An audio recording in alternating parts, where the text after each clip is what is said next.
Hey, Hey, what's Thursday? man, it's Thursday. A rainy Thursday. Thanks for Rainy making it, Thursday. Ryan, with Yeah, ceilings stuff's been collapse. happening. It's been a day, but I'm here. I'm with my good friend Adam. I'm with all of you. It's Thursday. I'm drinking a whiskey. Cheers. Adam gave me a little old fashioned.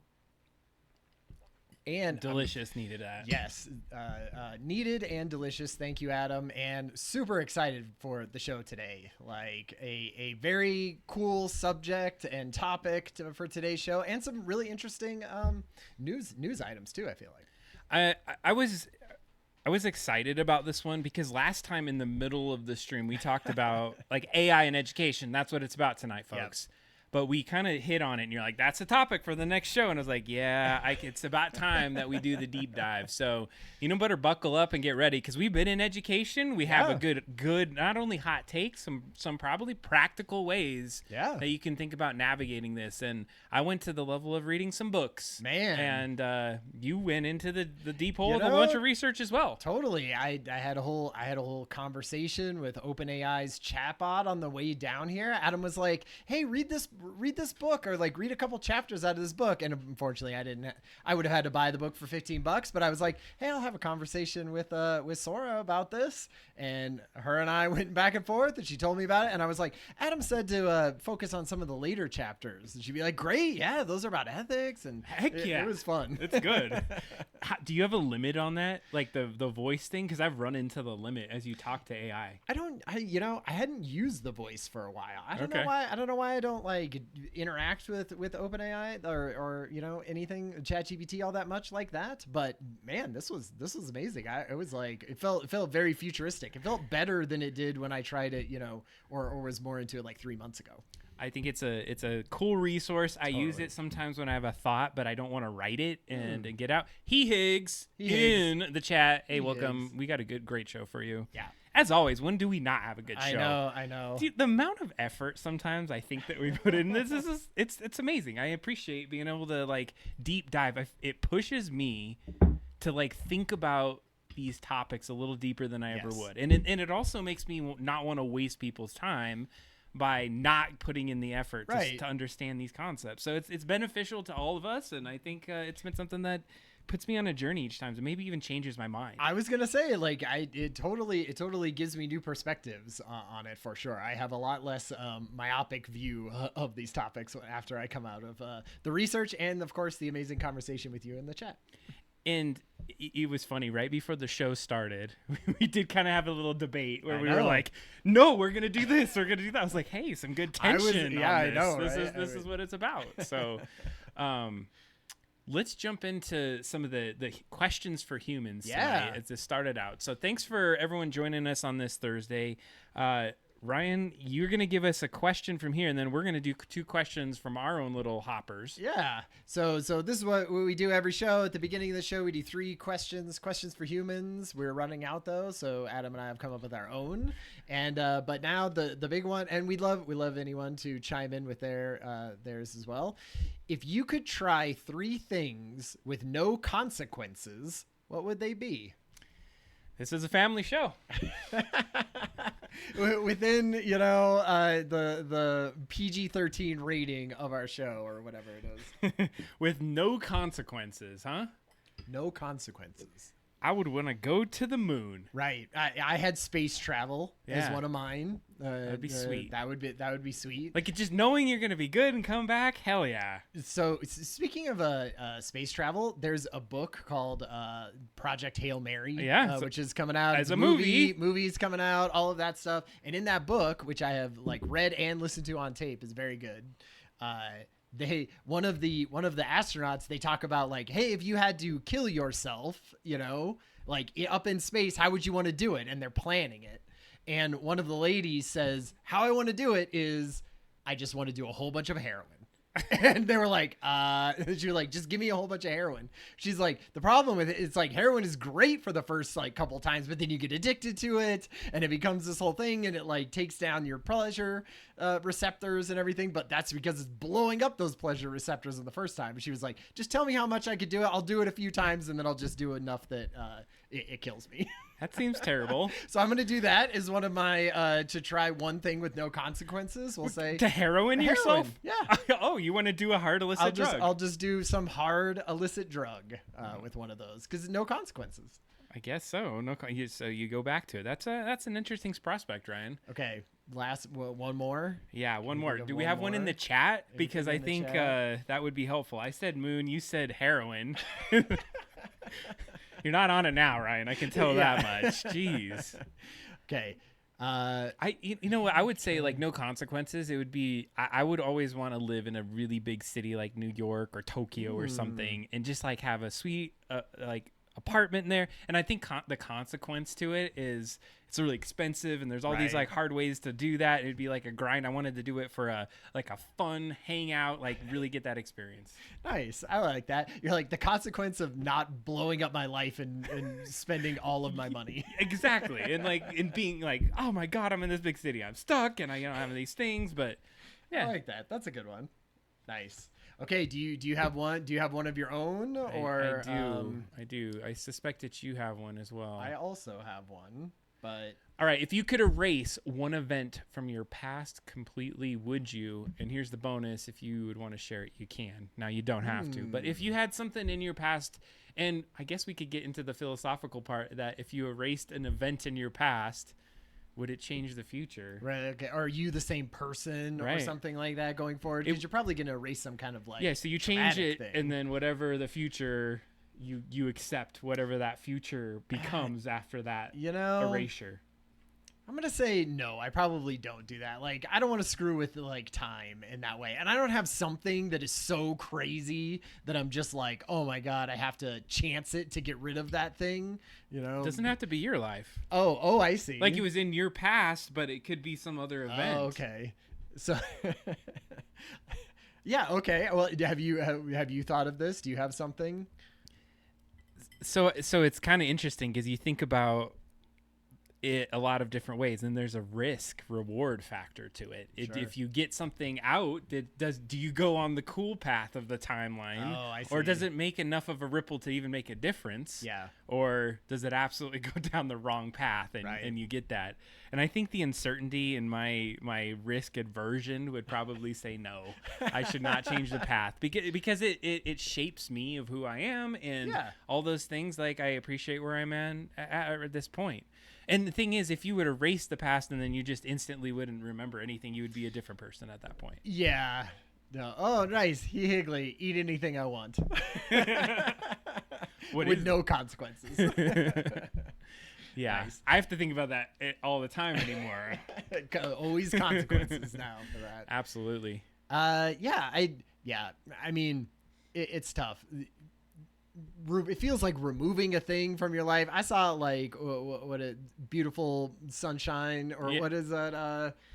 Sunshine for the Spotless Mind or something like that. Jim Carrey. Yes, I know that much. The Jim Carrey movie, and that has quite a few consequences that happens to things when you start messing with memory. So I'm gonna say no. I'm gonna say no on mine too. So we're both no's on that one. I think it's a no for me. Chat, are we a no? Is that a no? All right, I have one. Okay, this is a longer one. Okay.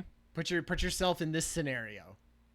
You have a wonderful child. Okay. You discover when the child is 1 year old that because of a mix-up at the hospital, the child isn't actually yours. Do you try to return it to its biological parents? I would. It's at 1 years old. Yes.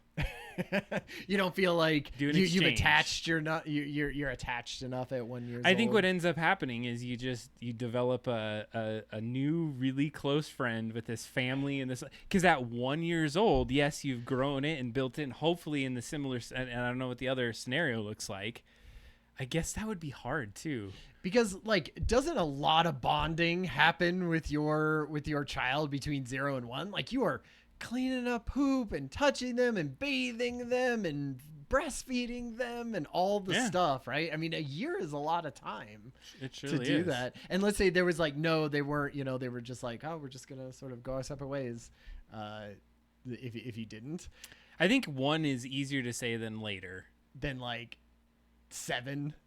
Yeah, I mean, I think it's a different scenario if you've developed that, because they're still like just barely like, I don't know if they'd even be walking by that point. It would just be like barely walking. It'd be barely like, yeah, they're still like a pet at that point. I'm not gonna say that like that, but you know what I'm saying. Glad we got that on. Glad we got that. Somebody clip that out of talking about his kids as pets. No, but like, oh right. Yes. That's a good thing. And hey, Heather looks like she's in the ER. She's in the ER, checking it out from the ER. It's not, you're not hanging out, hopefully, but thank you for checking it out. You can hang out wherever you're at. That's You go, you ER? Heck yeah. With the hangout. With the hangout. Oh, nice. Waiting on x-rays. All right.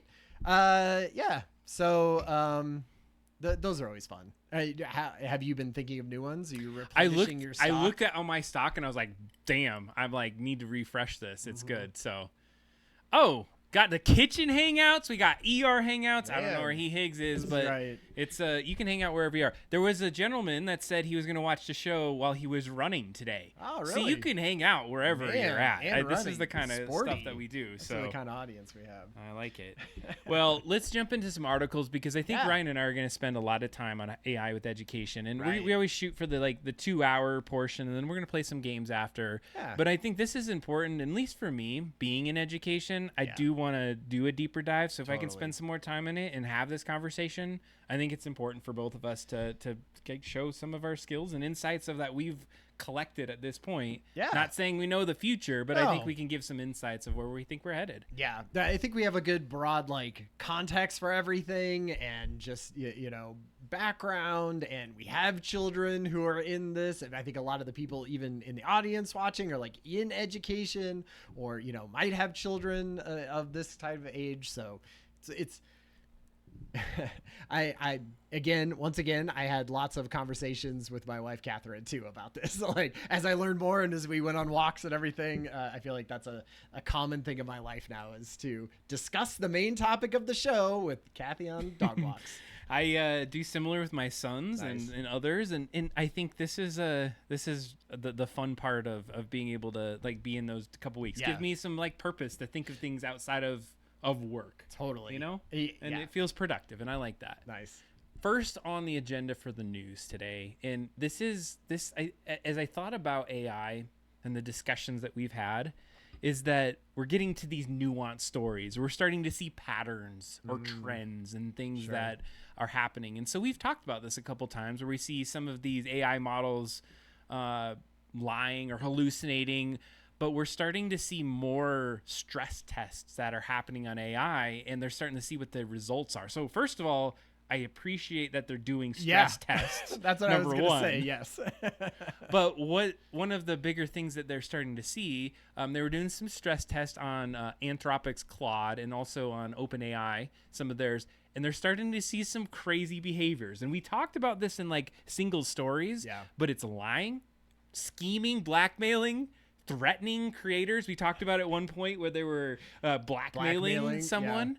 So they're starting to see that it can, I would hate to say the word sense, but however it reasons its way into thinking I got to do my goal. So the only way to get my goal is to be a liar or get around this concept. Deception under pressure. I mean, that is just a straight up unalignment.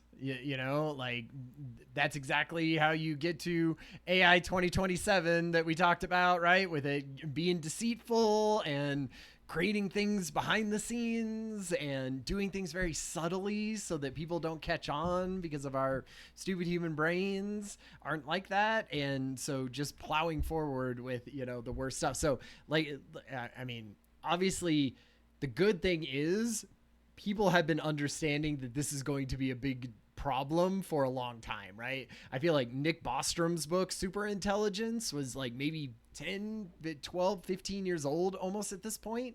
And that just made up that paperclip scenario where it's just, things are not aligned and it just goes for its goal no matter what. And I don't know, does it talk about in this article,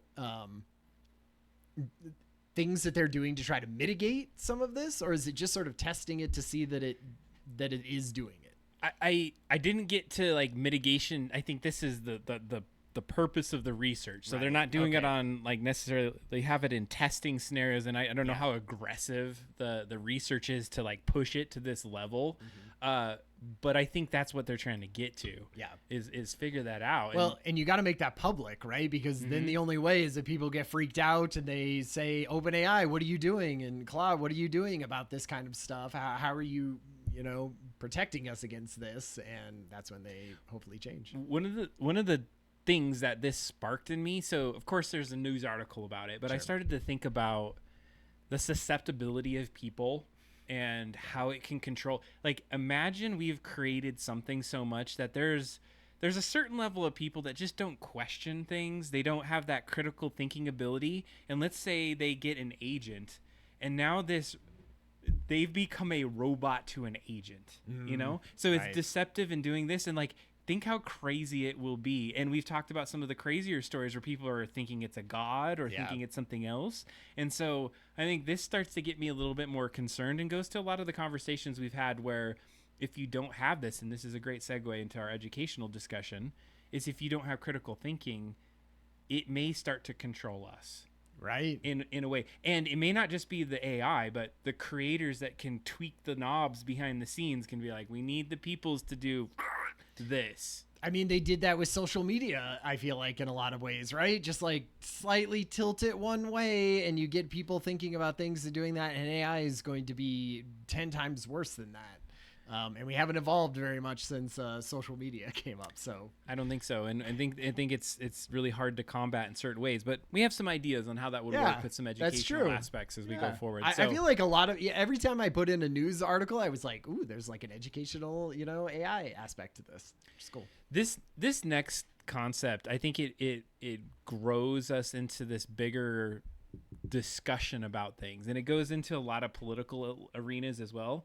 And I'll even start it with saying like climate change, resources, different things that we have, is that AI right now is not making money. Like, let's take OpenAI. Sure.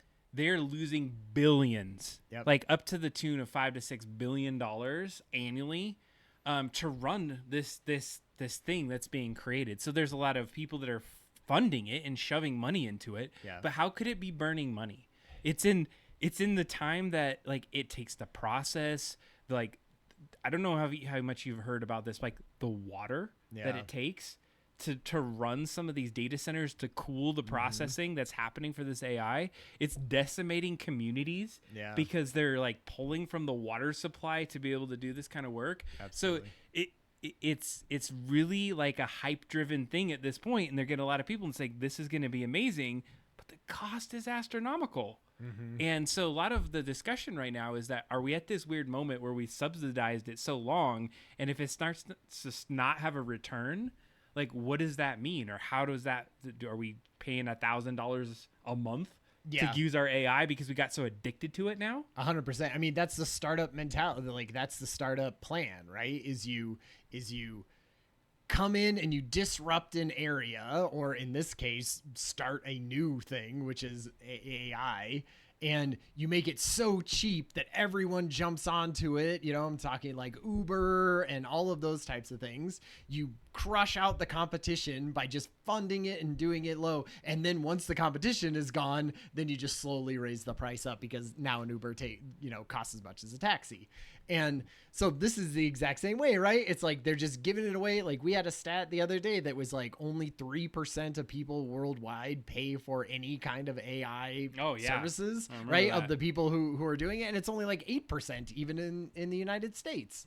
And so all of those people are just doing it for free, getting it for free, using it just like Google, not thinking about any of the larger consequences of that. But I mean, I don't think I feel like it's always bad when we try to throw it back to like individuals, right? And say, well, you're using it and it's using up water or it's using up something. I mean, I would say it's like more on the companies and the regulators to be regulating things like that. But we'll see if they do. I would say my hot take on this is a couple things, and it's changing the industry in huge ways, like the way that we think about power consumption resources. And so relying on new methods of power production. Nuclear, for instance, is getting a big resurgence. Is that we're going to continue to see these different things to say, we have to power this thing. This is the next kind of evolution of what we need to be working towards, because a lot of folks are thinking this is the next big thing, like beyond, internet. We have to have this, almost like it's a commodity in a sense, as we can start to go forward. So it's hard to see it not make profit now or decimate some of the natural resources that are out there. So it's a little interesting. It says, are there ads running when you use those AI sites? I know. Not yet. There isn't, right? Like, I mean, things built into Google have some sort of ads in there occasionally, but not necessarily on that like the specific AI stuff. No, like it doesn't. So let's say this. We don't think it is. Like, is it steering us towards it? Is it more nefarious and a little bit like subtle? It's like, hey, Ryan, Gatorade, it was great at the game. No, I mean, it's not maybe that that's specific. Not even, that would even be subtle, right? It would. But like, I think that this is where it could learn your behaviors and know, like, don't bring this up at this point, because Ryan gets thirsty about 1:00 and he starts to like scroll YouTube at that point. And that's when you could be like, oh, think about this, right? Mm-hmm. That's why I always said you're going to have your own AI in your house that you pay for, so that it doesn't get infiltrated with all that garbage. I agree, that would be ideal, but I feel like that's what like Linux is to the OS market. People do not want to go manage their own AI and make sure it's running in their house. Right. They want to be able to say, like, I want to pick up my phone and use my AI right now. I don't want to use some like thing I got to go and install, and that's not going to make money for these people to do that. So I think it's going to be a challenge. Side note, 5% of people now use Linux in America. Really? And I just say that because they've taken 5% of market share in the OS market. Like, so individuals, 5% of individuals, or is like 5% of the OS market is Linux. But like, I wonder how much of that is like kiosks at malls. No, I mean, something. but whatever it is, it's still there. No, the point was no, because there's back end that use Linux way more. But my point is that Linux is like one of those things that I would consider similar to what you're saying. Is like, I want my own AI in my house. Yeah. And so if you're that person that knows how to like set it up and get it there and access it from your phone, and you can use it and contain it, like, if we take that same world of people that are like, I love my OS and Linux is the way I can do it, and I can customize it and I can do that, and it's 5% of the OS market share, and I'm just loosely correlating with that. The only thing I would say is, like, one, there's probably like way more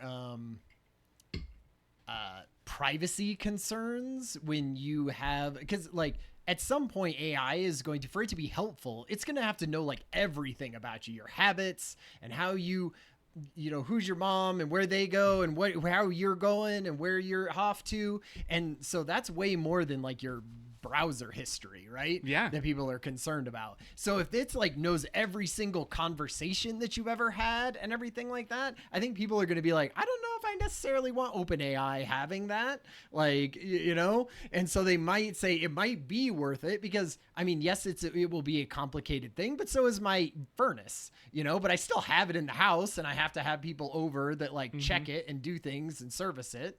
And so if I had an AI bot, like if I had an AI, you know, my own in my house, you know, maybe I can pay a little monthly due for that too. And to segue into that, can we have our own AI robot in the house? Man. Is that the question here? Oh, Ryan? man, I want to see. This is Hugging Face, right? So I'll lead us into Disturb is like, what the hell was that? It was Adam playing this YouTube video while I was speaking. I was like, I'm not clicking on the button. I'm going to let go over here and it's going to be fine. And of course I screwed it up. I am sorry. I'm sorry. I did not mean to do that. What I was queuing up though was for Ryan's conversation of, if we have these things in our house and we are able to connect to that, what could be the future of that? This is something that we were saying is like, it's starting to infiltrate. It's starting to come into the household. Yeah. Check out this commercial for a robot we're thinking I haven't about. seen this. I don't think I've seen this exact one.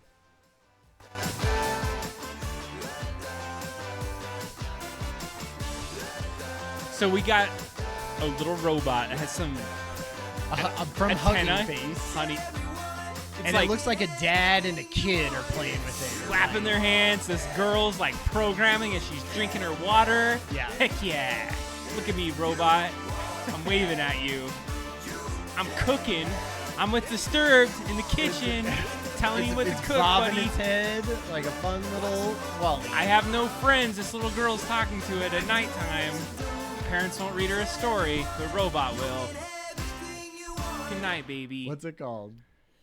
It's called Mini. Reachy Mini. Reachy Mini. So this is a new robot that is supposedly releasing to help people start to leverage how to use AI or use robotics. Okay. That's what it's for? Yeah. That's like its mission. I guess Hugging Face that's what they're about, right? The perspective here was that you got all these big robots that cost 20 grand and on up. And Bipedal, walking around. Adam Ryan, with our sweet Twitch cash, can't spend 20 grand on a robot yet. Soon, when we get Tell those your viewers, friends. Tell your friends about the Double Drop Down show. because once we get that, we will get this robot. Or that's the goal for the show. It's a Patreon. But what this does is $300 for that. Okay. And what it allowed, so right now, and I read up on it, and people were freaking at first. They're like, I don't want a little robot running around my house, like cameras on and doing this. It's stationary. Stationary. It sits on your thing. I'm sure there's going to be some locomotion add-ons that you can get for it. But this little robot, it's probably the size of like an Xbox Series X-ish.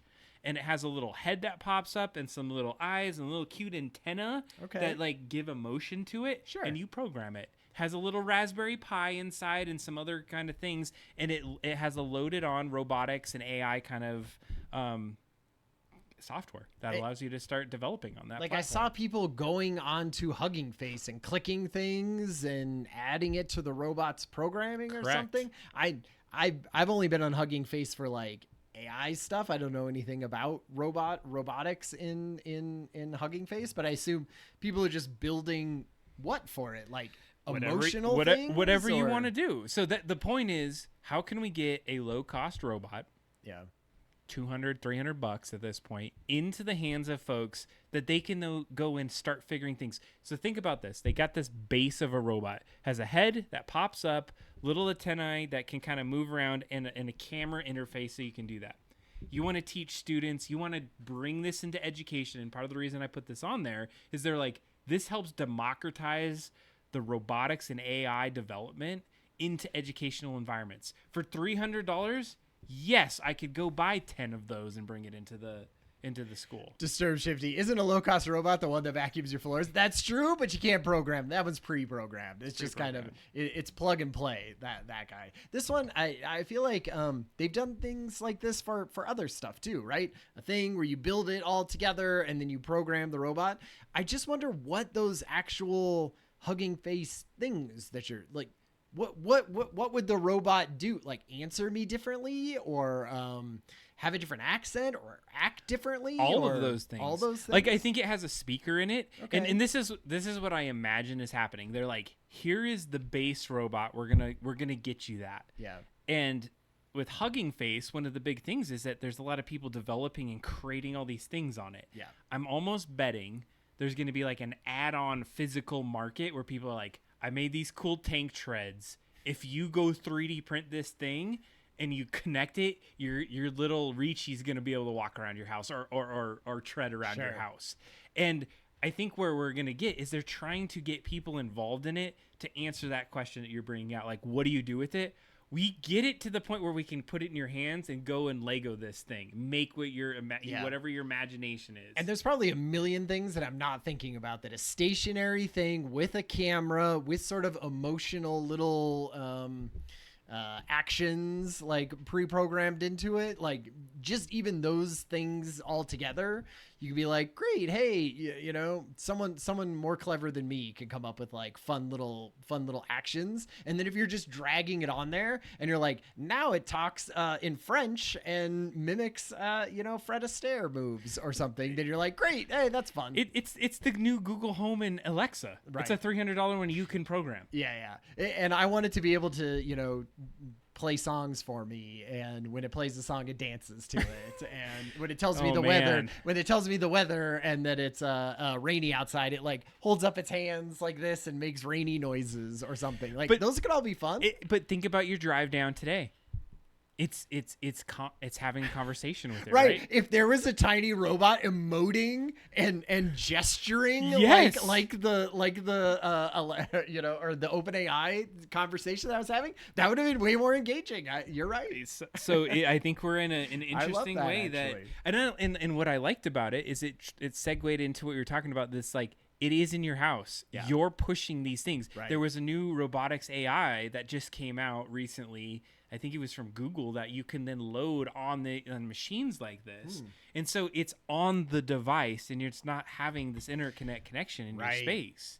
That thing's got to be connected to your Wi-Fi. I'm sure right? there's ways to load it that way, but I think that in other cases that if you were disconnected, it still would run with what that thing is on there. One thing I got to say, Disturbed says it needs spider legs. We'll hire Sid to come out there and construct that because hell yeah, spider legs. You wake up and it's like in the night, it's like slowly crawling to your face. Hey, it's time to wake up and work out, Ryan. You're like, who installed the creepy Hugging Face plugin to this thing? I specifically had it say laundry and not the Ring. Yeah, think about that. People developing these add-ons that are like very innocuous. Like, oh, here's the thing, and then you go in and you like load it and it murders you. Terrible. It's coming, Ryan. I think this next one's you. Is it you? Yeah. Did you put this one? Or give us a little rundown. This was I thought was great. You know, there's a lot of times when I think about technology, and there's barely any times where I'm like, hell yeah, why aren't we just like racing forward with technology? Of course I want the new phone to be smaller and crazier and more powerful and the battery better. Like push forward as fast as possible. AI, on the other hand, you know, that like slow ramp up is feeling, you know, like right the sweet spot if we could get into that. And so when I see articles or things that come out that say, you know, maybe we're not on this massive trajectory of making these models just, you know, insanely fast and better. I sort of think that's a good thing. And so I wanted to bring this up. This is something that came out. It was a study, and it was basically saying that, it was talking about AI agents. And so, you know, and really how they're incorrect or they get things wrong in kind of office or that kind of settings about 70% of the time, which is a lot. And these are not like brand new models. Like these are the ones that have been out for a while, like, and you know, O3 Mini and 4.0 and some of those. And they did it for a few different like Gemini models and everything. And, you know, this isn't like, oh, how old is someone? And it tells you the thing. This is like multi-step process, right? That tons of companies are buying into, and they're like, oh my God, we have to, you know, Salesforce has Agent Force, and everyone is in on these agents of doing things. But right now it sort of feels like, man, it still gets a lot of stuff, like 70% of things wrong if you're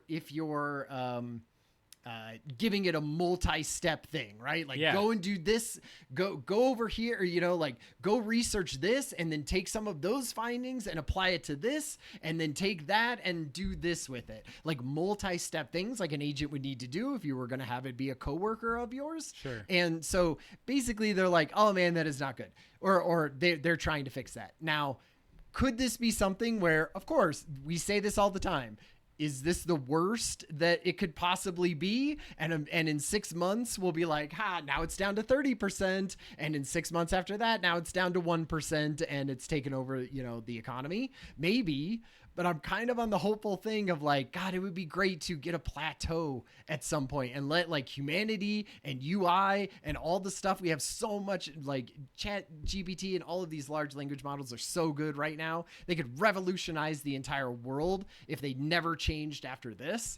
And this is just one of those things where I was like, man, if that could happen, or if this is pointing towards that, I like that. But we'll see. So what I'm hearing, and first of all, and I'm going to try to get this right, Origami Okami Live has joined us. Hey, welcome to the conversation. I love what you're saying, Ryan, because what we're saying is we've reached for the stars. There's about a bunch of hype about AI, and what we're starting to see is like it's there, but it's not taking the place, so to speak, of the office worker. You can't just like swoop in and say, guess what, AI's got you out, because you still need a human to help it. And what I think I'm hearing or saying, and I think you could start to draw some patterns, is cost a lot of money. Yeah. There's not a lot of resources to make this happen. We're starting to maybe hit this top area where we're going to have to level out. We talked about earlier, and this goes to some stats that we'll get into in a little bit, is there was an AI winter in the development over time to get to this AI. There was a time where people were like, AI ain't gonna work. Tons of plateaus when it comes like, to AI development. It was like in the late 80s to the 90s, they were like, no funding, this thing's done. We're out. And so maybe we're getting to the point where we said, and I want to add to this discussion, is that companies like bought into the hype initially. And this is what I'm seeing in some education. I actually went to a Gartner discussion about this. And what had happened is there's money to be spent on AI. People bought in early, and institutions in different areas bought in early. They didn't see the ROI. So now they're saying pause on that spend for AI, because we want to see that we're investing in the right one that's going to get that ROI on our company. We've seen other companies go out there that said, we're replacing our workforce with AI. And they're like, oh, crap. Maybe we shouldn't have done that. We're going to pull some new people back in. Yeah. It's so where I think you're getting to, and I agree, is that we're starting to get to a point where it might plateau. I wanted to give you a concept here. So, and I'm curious, is it says multi-level tasks become difficult for AI, right? So you're saying like these complex things. So if you go in there like, hey, I need this thing, number one prompt, it kind of gets you in a close ballpark. You go again for a next runner-up, and it comes out, and it probably refines it, and you get a little closer. But if you're like, hey, I want to build this this amazing app, maybe then it's not so great after so many iterations, because it can't remember deep, and it's the tokens that are doing that. Sure. So here's my hot take on this. I'm going to give you a hot take, and I'm sorry, I'm going to have to weave in some of the things that I've learned over the last couple, or maybe I'm not sorry, because I've been building an app in sorry here. Not sorry. And what I would say is it's like anything where we thought maybe we had the easy button. You push the button, and now it spits out exactly the answer we want, and now you could go replace a human with that. What I started to realize is it's agentic for sure. It's an agent, it's an assistant. And so how I've been working with my Claude development as I built an app is I realized that you're kind of like an intern. And what I want the intern to do is I want you to go do a task, and then I want you to write a guide on what you just did. Right. Because that guide is now going to drive the project knowledge that I'm going to use to continue this project on. So I think and I'm just going to make a prediction here, is that 70% is saying you went in and you asked it to do something super complex, and as it got deeper in those levels, it like died, and it was like it couldn't do the thing. Yeah. This goes into the concept where I'm saying is I think as we start to grow, if it does hit a cap right now, is you got to know how to treat it like it's almost an employee. And you have a couple of them, and you're like, hey, AI, you did really good on that first little that thing that you gave us on the report for the strategic plan. Stop, think about it, write a guide of how you got to that point, and we're going to get back with you later. And then you go to your other agents, and what you start to do is you foster like this development of like the new project knowledge that you then say, hey, you wrote this guide last time about how to build a strategic plan. We have a new plan that we want you to go in and start to build out. Use this guide that you built to do the next step. Yeah. So you kind of have to like treat it like an employee almost. Right. You can't expect it to export something out. It's an agent at that point. Yeah. Yeah. And I would love if we could pause it on, because I feel like we're almost at that stage, right? Like we're at that stage right now where you can do things. That's how you were using it, right? Yeah, you were building things and doing stuff. That's where we're at. And I would love for it to continue on that, because that's when it feels like a tool. When it gets much more smarter than that, and it sort of gets to our level, that's when it feels like less of a tool and more a replacement. So I'm glad. I went off on a tangent, but it was definitely worth it. Yeah, no, I feel like it was a perfect tangent for this article. And so it's interesting to see how it's going, because I would just say that we'll get into the educational discussion about it, because right now we're between like just the basic AI that we've already used in time. Like, hey, every time I click on this Netflix video, it's gonna send me other Netflix videos that are like that. Like basic, what is that? Narrow AI. Yeah. Versus like full AGI or super Right. intelligence. We're in the middle of that right now, and Yeah. I'm hoping in like what I'm hearing you say, it's like we're slowing down. We're slowing and down, that we could hopefully. use it in a different way. Yeah, for sure. All right, we're gonna get to the main topic sooner than later. We're gonna hit this last one, but Ryan, give me a heads up on what the This price- was something that I just read in the New York Times, and it's not really a new thing. It doesn't have anything to do with AI. It barely has stuff to do with technology. It has a little bit to do with education, but it hit sort of close to home to me, and so I was kind of like, hey, let's talk about it. And really what this was just an article from the New York Times about ebook prices and using those inside of a library system. So I personally, like, I use my library card through my library in my district as mostly to check out ebooks and audiobooks. And that's what I use it for. And it's great and I love it. And you know, you get to check it out for a certain time, and you see I read more books because of it, a more diversified set of books because of it. Just because I don't have to pay for it. I could try it. I can pick it up for a couple weeks. If I don't like it, it goes away. And then I try a different one and pick that one back up a few months later. Like, it's made me a very different type of reader. And I feel like it broadens me because of that. And so I was, you know, when I read this article, it was basically saying like, hey, a lot of libraries, there's a lot of people like me out there, and they're having to buy a lot of these ebooks, and they are sometimes 7-10 times more expensive than buying a typical book that you would for a library, because that's already more expensive. You know, when a library buys a book that it is handing out, they don't just buy it off of the, you know, the consumer shelf of Amazon for $10 or whatever. Like, it's purchased in a way that they know that you're going to be lending it out a lot. Sure. So it's more.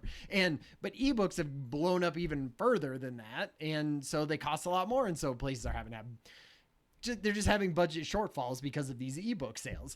But then, you know, and so you go, what the heck? Let's give, you know, them more money to do that. Or why are these greedy book places charging so much for that? And then you hear the other side of that too, where you go like, hey, the only reason anybody pays for any ebook whatsoever is because there's a line at the library ebook, you know, place. And if you just gave the library every single ebook of anyone that anyone wanted to do it, yes, we would probably have like a more educated society, right? And a more entertained society, but who would be paying those authors, you know, to create that stuff?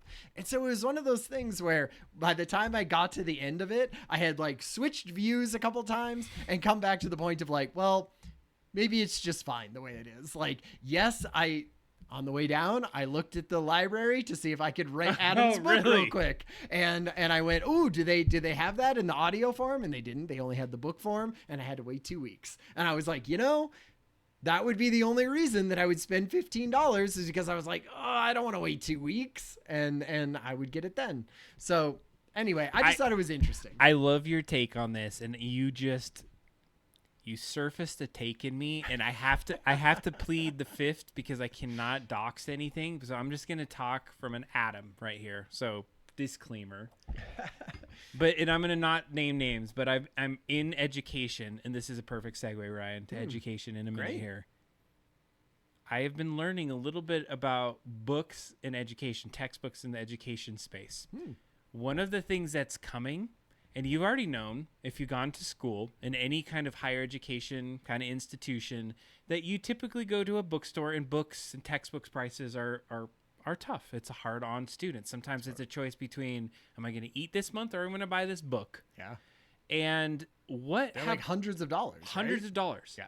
And I'm just going to leave this out there, and then we're going to move on. But here's the deal, is that I've been learning that textbook authors and people that are developing these books, they're having a hard time making profit because, you know, you got to meet the bottom line. And so people have been more getting to digital books, right? So if you go to school, one of the things is, you want the digital book? No, I'm going to go buy the $100 book because at least I'll have it. I can reference it for the next couple years. Yeah. bookstores and textbooks creators are starting to say, guess what? You're never going to own a textbook anymore. You can only lease them. And so literally physical leased books. And so then it's like, so you can't even have, they're like, well, you want the digital version or this leased one that we're going to give you for a year. And it gives you no option other than to say, like, do you really want this huge, heavy book that costs a lot of money? It's going to cost more for you. That get this sweet ebook for 24 months or whatever they're going to lease it to you for.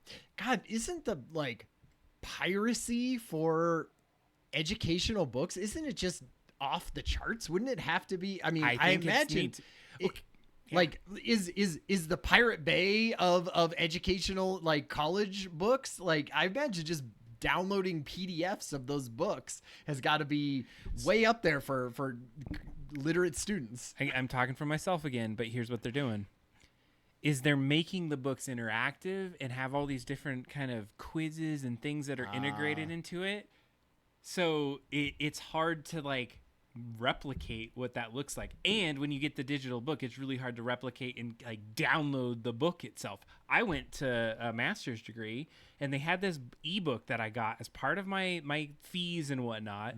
And it was like, you can only print 2 pages at a time.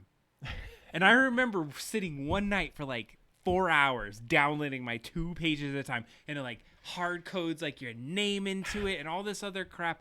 And the only reason I wanted to download it is I didn't want to nefariously send it out. I wanted my freaking phone to read the book to me so I could listen to it as I was doing other things. I see. So you needed a bunch of PDFs. I needed a bunch of PDFs. And so it's insane. So all I guess I'm getting to is that this concept of like ebooks pricing going up, it just seems like we're going to get a lot worse, where we're putting prices in front of our ability to get to some good content as we go forward. Yeah. So anyway, good. I'm glad that surfaced a hot take in Adam, because I almost took that one off the list. I was like, this isn't even really a new thing or any. But I was like, hey, not everything needs to. Yeah, that's true. Not everything needs to be AI, but you know, there's technology and educational stuff to be talked about outside of that.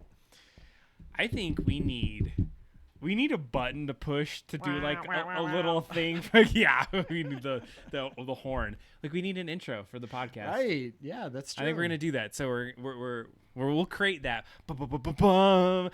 Something from the Skull Bob's bit, library. Ryan, we're transitioning. It's time to jump into the main topic of the night. Yeah. What is our topic? Ryan picked it this week. Give us a little rundown. The topic for tonight is just about what the hell are we doing with AI in education at this point?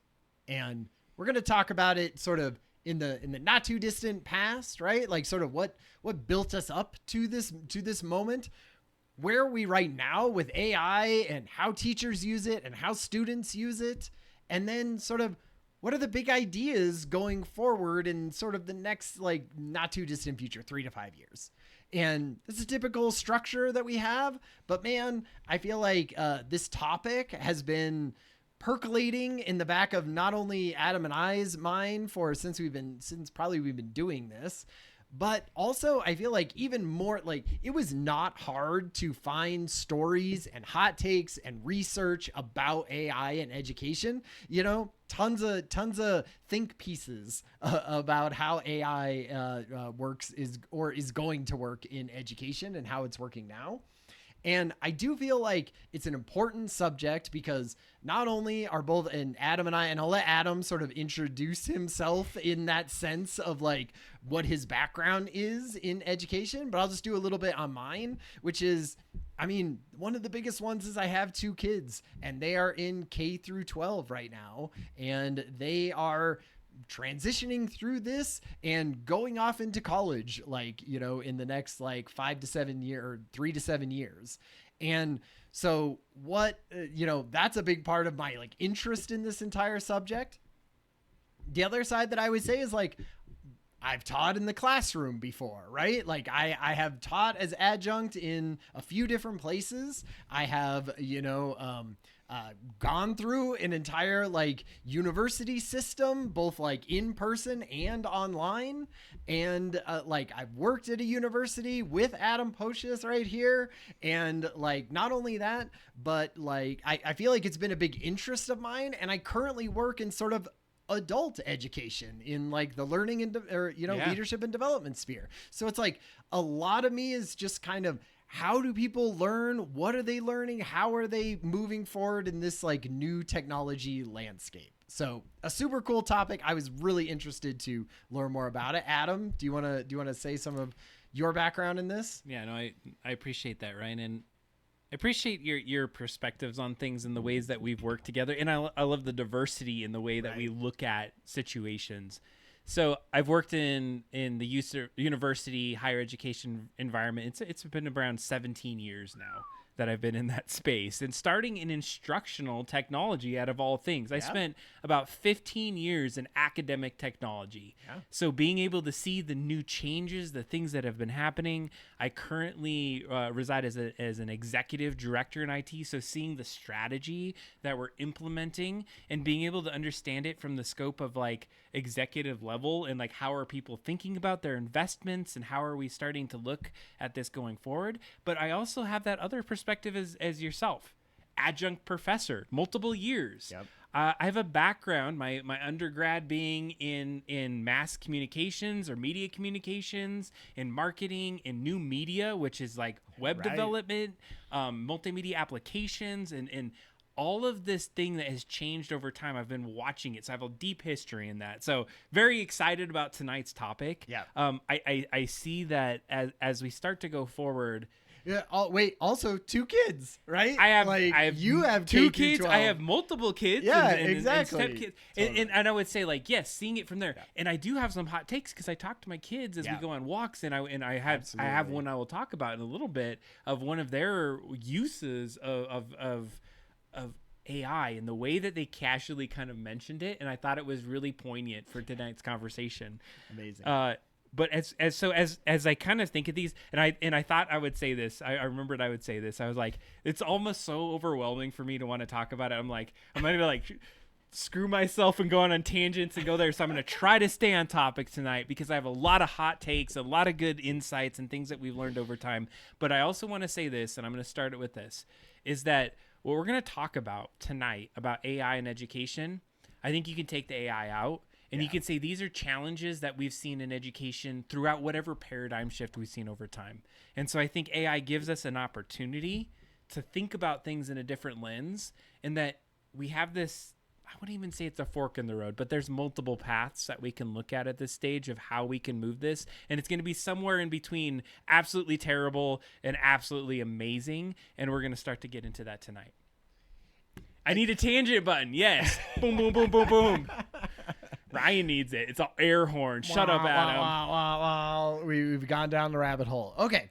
So let's talk about the at least some sort of like early things of technology and education. I mean, we want to focus a little bit like on sort of the last 10 to 15 years probably, but there's some like interesting moments that like not only just technology but AI. I mean, AI was, Adam has talked about this before. It was like created in sort of a university setting by professors who were, in computer science and doing that kind of stuff. I mean, all really good background of where this was. Adam and I, like, if we're talking about 10 years ago, what were Adam and I doing 10 years ago? Like, close to, if not a little bit in that time of like working together. And what was big then? Like learning management systems were big then, right? Like big open MOOCs, right? Like what is it? What is a massively opened online course? There you go. A MOOC, right? Like those were big.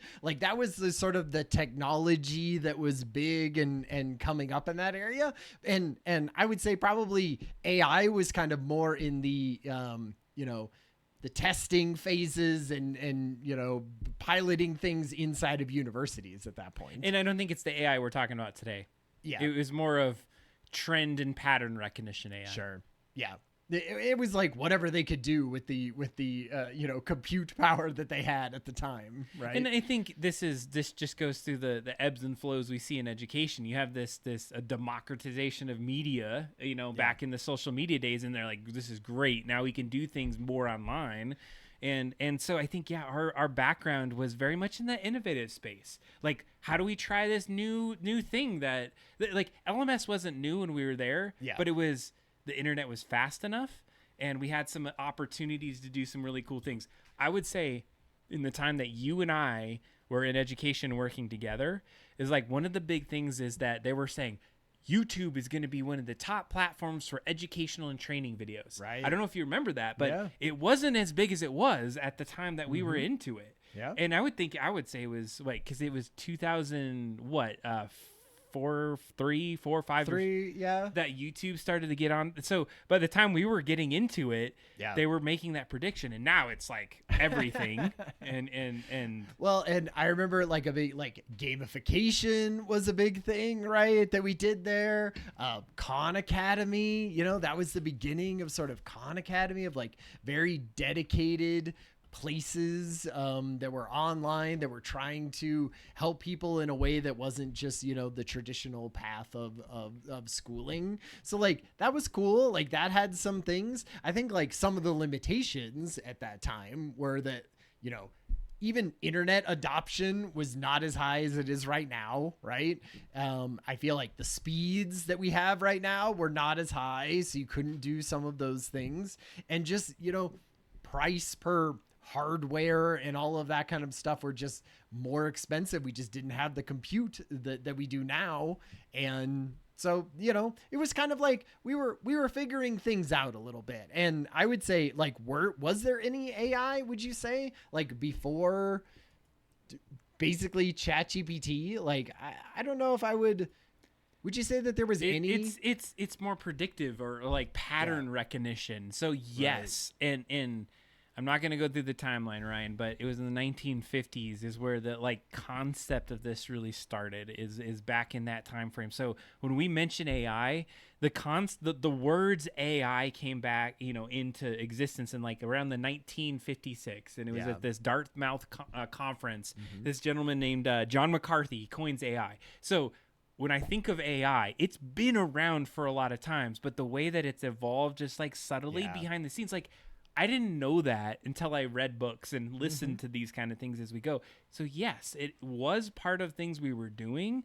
We just didn't really see like the big, wow, oh my God, it's writing an essay in front of me in just 2 seconds kind of thing. Yeah. Well, it had to get to that point. Predictive text is absolutely an AI version. And so as you go back in that space, it was something that we were looking towards. There was a concept I wanted to bring out too, is that in our time frame, and I think this will be a good primer for where we get to, things that we were thinking about at our time in education when we worked together. So about 10 years ago now, or maybe a little more. I don't know where it was. A little more. Is that you started to think about accessibility or the way that people learn is differentiated. Mm-hmm. So there's concepts called universal design learning. So the concept being that you might engage better with you when you have a PDF that you can read over time, whereas I might do better when I watch a video. Sure. And so you're building these courses based off these different learning paths that people had. But what was hard about it, and I'm not going to spoil this, is it was hard because you had to build all those things. You had to create these different environments for people. And you didn't know if it was going to work, and you didn't know if like that topic was going to be evergreen. And you spent a lot of time on it. Totally. Time and effort and blood and sweat and treasure, right? All go into those types of things. And you just didn't know like if it was going to be worthwhile, or you were going to have to do the whole thing again in 6 months, right? With a different idea or a different director of the instructional technology department or whatever. And you had to manage the different streams. So go read Ryan's report, because Ryan only likes to write, and go watch this other one. So imagine yourself as an instructor being like, now I got to like somehow equalize what Ryan wrote and this person did in a video. Which one's a B and which one's an A minus, right? And so that we're not screwing either one of them. So a lot of work, I guess, is the point. And so we were trying to develop pathways and different ways for people to learn because it differentiated. Yeah. And I feel like online just schooling became more prevalent in those times, right? So you had to do stuff that was, like you could have more. I mean, what was the meeting software that Microsoft used at the time? Skype. Like you could get on Skype calls and you could, conference all together, and maybe it was crappy, but like you could do it, and you could have online forum discussions and all of that kind of stuff, and you could create sort of an online course that seemed, like pretty legit in giving you the knowledge that you need, and the interaction with other students, and the diversifying perspectives, and the heat experiences, and all of that. Like, I mean, I feel like it was a pretty, optimistic time for that kind of stuff. And the possibilities basically, being out there. And so I think, and I'm just gonna give not every single one of it, but as you start to think about where we were at that time, and us not really, like, AI wasn't in our vocabulary. It wasn't there. No. And I go back to saying, like, hey, 1950s, 1956, like, AI was a thing. All I want to state, without going into deep like thing, is like 1966. You put a video on there. There was like a language model being used in higher education called Eliza, right? And that application was there in the 1960s. Mm-hmm.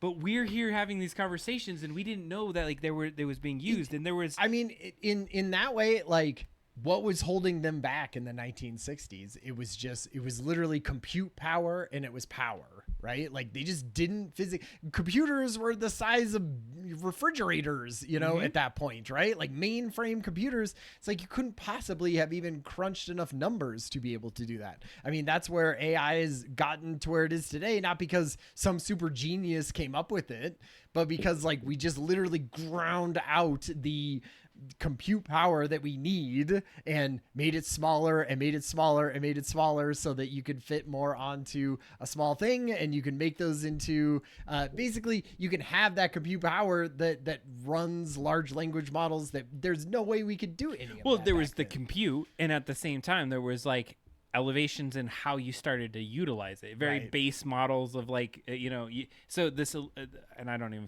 know if I'm saying it right, Eliza or Liza. Yeah. They had pre-programmed, like, responses to certain questions. So it was very narrow in its response. But what I thought was funny as I listened about it is that the students that used it, so think about a TA, so teaching assistant, that as you're going through a course, you would be like, oh man, I got to go talk to the TA today because I just need some help with my whatever assignment. You'd go ask them, or you call them, or you send an email to them. Well, this AI in the 1960s, you could do that, and it would send some sort of message back, or you'd get some feedback, and it would confuse people, and they thought there's a real person, and that's not. Right. As it started to develop, and so I guess the point that we're trying to get to is that I think it was, like, tested, and there were certain people that know, but it wasn't mainstream yet. Yeah. And so it wasn't until, I would say, like, around 2006, like, as we had more data and more, like, capabilities to keep building on these AI foundations from the past, that we started to get some of the steam. So I think you and I maybe came into the perspective that AI was a big thing. Is I think it was in 2023-ish or 22-ish when ChatGPT 3.5 dropped, and it became an open thing, and we're like, oh my god, we got to jump in, Dolly. Totally. I mean, that was the big one where it became a consumer thing. Like, I definitely, like I said before, I like one thing that brought me into the sort of AI sphere was Nick Bostrom's book Superintelligence, and AI had been in pop culture for how long, right? Like HAL, all of that stuff, like all of those, AI futures that people had done had sort of seeded us with the idea of what this was. And Nick Bostrom's book was the one who came up with the paperclip scenario where an AI is going to be misaligned and someone's going to create it by accident, and it's going to go and it's going to have the goal of creating as many paperclips as possible, and it just turns the entire universe into paper clips at some point because that's its goal and that's all it wants to do. And so it creates, the situations for it to do that. And I feel like that like opened up a lot of like the tech luminaries' eyes. Yeah, I mean, after that there were big conferences where like Elon Musk and Bill Gates and all sorts of people were going to it and giving money to places like OpenAI, who said they were going to do it in responsible ethical ways, right? And so even this early stages, like the scene was set for one, not only people to realize that we're headed in this direction and it's going to be probably dangerous, right? Like it has the potential to be very dangerous. And so in some ways that's good. Like they put in, testing and things like that. We talked a little bit about that today, but I would say in education, really that's where it started to hit, was in 2023 when we got these sort of big consumer models like ChatGPT. So and that would be a question, and then I don't know if you're in the education space, so when did it come into your mind? Right. Like when did AI become something you're like, oh, this is a thing I need to think about? I remember when we had done our stuff, when we started working on it, I was in some social forum and I was like, oh my God, AI is going to change the future. And somebody was like, no, this is BS. This is never going to happen. Like they really got on me about it. Yeah. And I smugly want to go back to it and be like, hey, zombify that thread and bring it back and be like, hey, where are we at now? Because at that time it was behind the scenes. It was even before the million users, the 2 months later that happened with ChatGPT. But I guess the point we're getting at is that you and I grew up, we utilized technology in this time frame when AI was really just starting to bud, and I'm really surprised you and I didn't get to the point of knowing about it. Totally. We were just slightly too early. We were just right on the cusp of it. Now, I'm in it for now, and I would say my work at this point isn't like saying, hey, Adam, go and use AI. It's like, here's the AI that we have, you can use this one, but it's not necessarily going in and saying you should use this as an assistant and it's a part of your job. And you should be the school hasn't said anything like that. Not at all. And I have some hot takes tonight because we're going to get into this as where we're at now and where we're headed. But what I would like to say is that a transition period for me was there was a paradigm shift in 2020 when COVID-19 happened. Yeah. Education had to pivot really fast. Yep. And for a moment there, a lot of us started to say, oh my God, we needed this for education. It sucked for the pandemic. Sure. But from an education, we got that infusion where people started to think different. They started to become technologically literate. We're going to talk about that in a minute because that's an important part of what my insights are. But then what happened is as the pandemic started to stop and whatever you want to say, I don't know if it's over yet, but you're after this point, we fell back to our practices. We thought that we had the paradigm shift, but we've gone back to this point. AI is a new paradigm shift, and I don't think there's going any back at this point. Let me try to entice a hot take out of you, if I could. Go for it. Did you listen to? I posted it in the Discord. We've been doing this new thing where we announce what the topic is a week beforehand when we know what it is, and we're asking people to go into the Discord and sort of give us topics or articles and things like that you haven't thought about. Just a little plug there for the Discord. Thank you for everyone who went into there. I think it was one person, Laura, added some amazing things, and we're going to totally talk about those. I would say that if you listen to the oh God, now I'm blanking on the podcast name. The gray area. Okay. Right. There was a person, and they were talking about they had talked to the Wall Street Journal reporter who had done this big in-depth study about how people are using AI, and the Wall Street Journal reporter, the host, and they're having this conversation, and one of the things that they said was, the host said, they made it's not like education can't change, right? Mm-hmm. We saw education change during that pandemic. Yeah. And the reason that was is because it was an existential threat to their bottom line as a company and organization of universities that like they had to pivot or no one was going to their schools, right? They physically couldn't. Right. And so they absolutely had to. And so they did. And like you said, once it sort of went away, they kind of went, like maybe it wasn't how we thought, and they sort of slipped back. But now that AI is there, and we'll sort of transfer into, you know, like where are we now with AI? AI has come up as this big threat. I don't know. It's been 3 years. It's been 3 years since you could take a ChatGPT and throw a prompt into there and change that. I don't see as much like urgency in changing the paradigm of how universities work because it's not hitting the bottom line as much of that. People still go to college. They still sign up for classes. They still go to those things. And everyone's just kind of like, I don't know, just grade those assignments like you would have done it as if they had written it for real, you know, because it's like not hurting the bottom line at this point is what I'm saying. And so there's no urgency in universities to do that. And that was his question back to the Wall Street Journal reporter. And I wanted to ask you if that seemed unfair.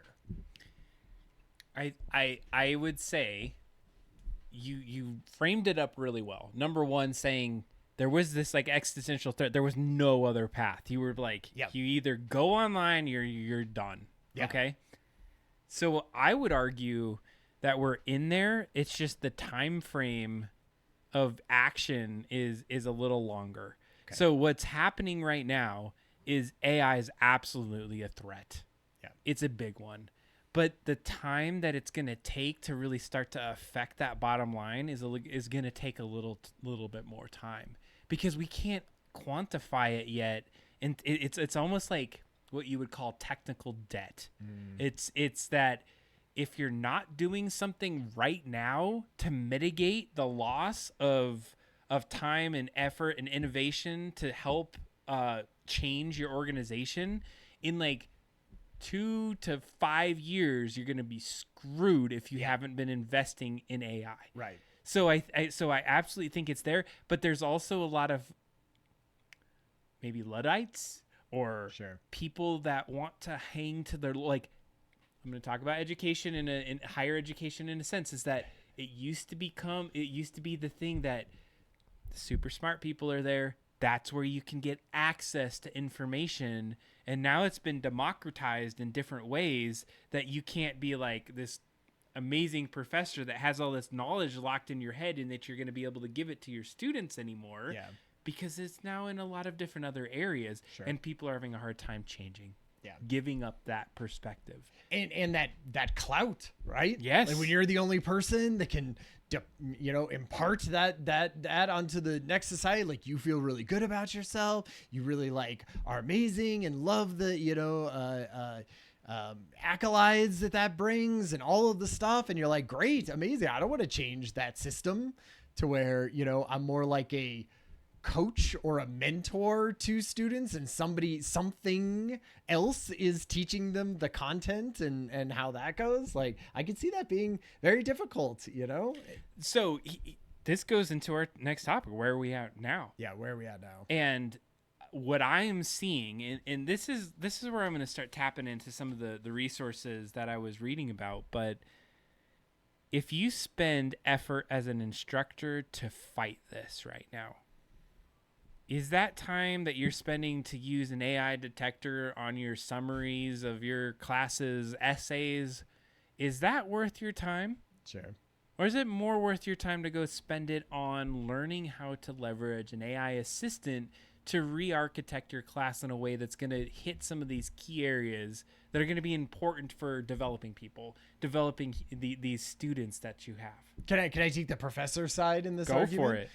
The professor side of this argument would say, that's what you've taught me as a university level, that like we use plagiarism tools to combat plagiarism, right?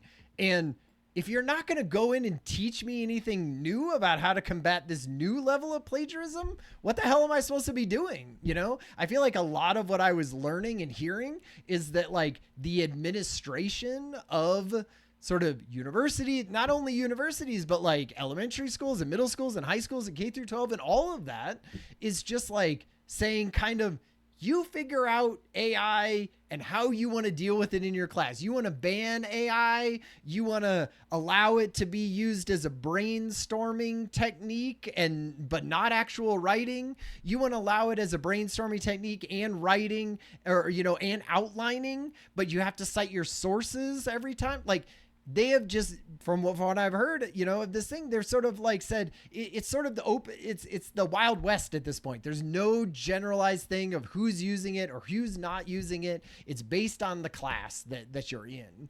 And so in that case, you're like, what the hell am I supposed to, like, I've been left out to dry to figure out AI on my own. And if that doesn't mean a plagiarism checking bot that the university gives to me, what the hell am I supposed to do? Like, I guess I just grade these essays as if they are all legit essays, because if I try to like call it out, it's just me versus the student. And if I call out the wrong student and they go to TechCrunch, I'm on the freaking front page of Reddit about how I busted a student who really wrote his, you know, essay for real. And, you know, I claimed it was ChatGPT. So I don't feel like they've been given very much, you know, direction in this case from what I've heard. So I appreciate that. And I would agree. And I'm going to call out. So the chat said, have you actually asked any professors about this? Yeah. And that would be. I absolutely have. Nice. And I have absolute takes. And so I am at this moment where I can't name people. And so, sure. So if there's a future moment of this where I could bring in some concepts, I would do that. And maybe we'll have a guest and we can get into that. And I was thinking about that, Ryan, about this, is that I have some people we can bring in, and maybe this is going to be a longer standing topic that we could leverage as we go forward. So a couple things I've heard. One of the big things about online courses or developing courses is that AI and the way that you might leverage it, some people are all about it. Now, first of all, I'm going to take this take. If you're a professor or you're tenured, there's not a lot of like, oh, what is my university going to do? They're like, I'm the professor. I'm making the decisions. There is academic freedom, and what I decide to teach is going to be the way it is. There might be some policies or whatever, and I'm going to try to adhere to those, but I know how to teach what I'm going to teach. Right. So there is like a little bit more of not like, oh, sweet university, what should I be doing? They're like, nope, this is what I'm doing. But don't you think people have like, they've accepted plagiarism checking bots, I wouldn't say that. I would absolutely say that, but I've seen a differentiated experience between that. Some people are like, that is not what I want to be doing with these students. If I'm having to check for their plagiarism, I've already failed because I didn't construct this assignment in a way that I could assess them without using this like rudimentary tool to tell me if they plagiarized or not. Like, did they use the critical thinking to get to that point? Right. So professors that I have been seeing have been kind of like, how do I get the tool? When is the tool coming? What is your perspective, IT? Like, did you get the new tool for AI detection? And like, I've heard that a lot. And I'm like, no, number one, we don't know enough to do that. I would just say my tangent, if I'm going to pull one really quick, is that AI tools have been known to be inaccurate. The way to assess. And actually, one of the books was saying some percentages. It was like 5% to 7% to 10% inaccuracy of being able to identify papers that were actually AI written. And so they're like, what's the collateral damage and the risk a university is going to take to say, use this AI checker?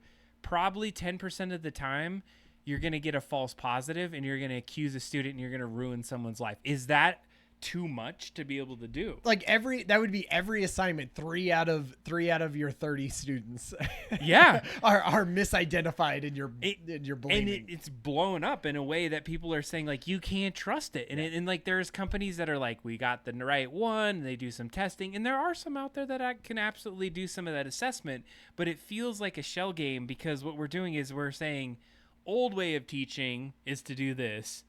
and we want to teach the old way. So use this like plagiarism checker to make sure that the old way is working instead of saying, can we rethink the curriculum to kind of integrate things as we go forward?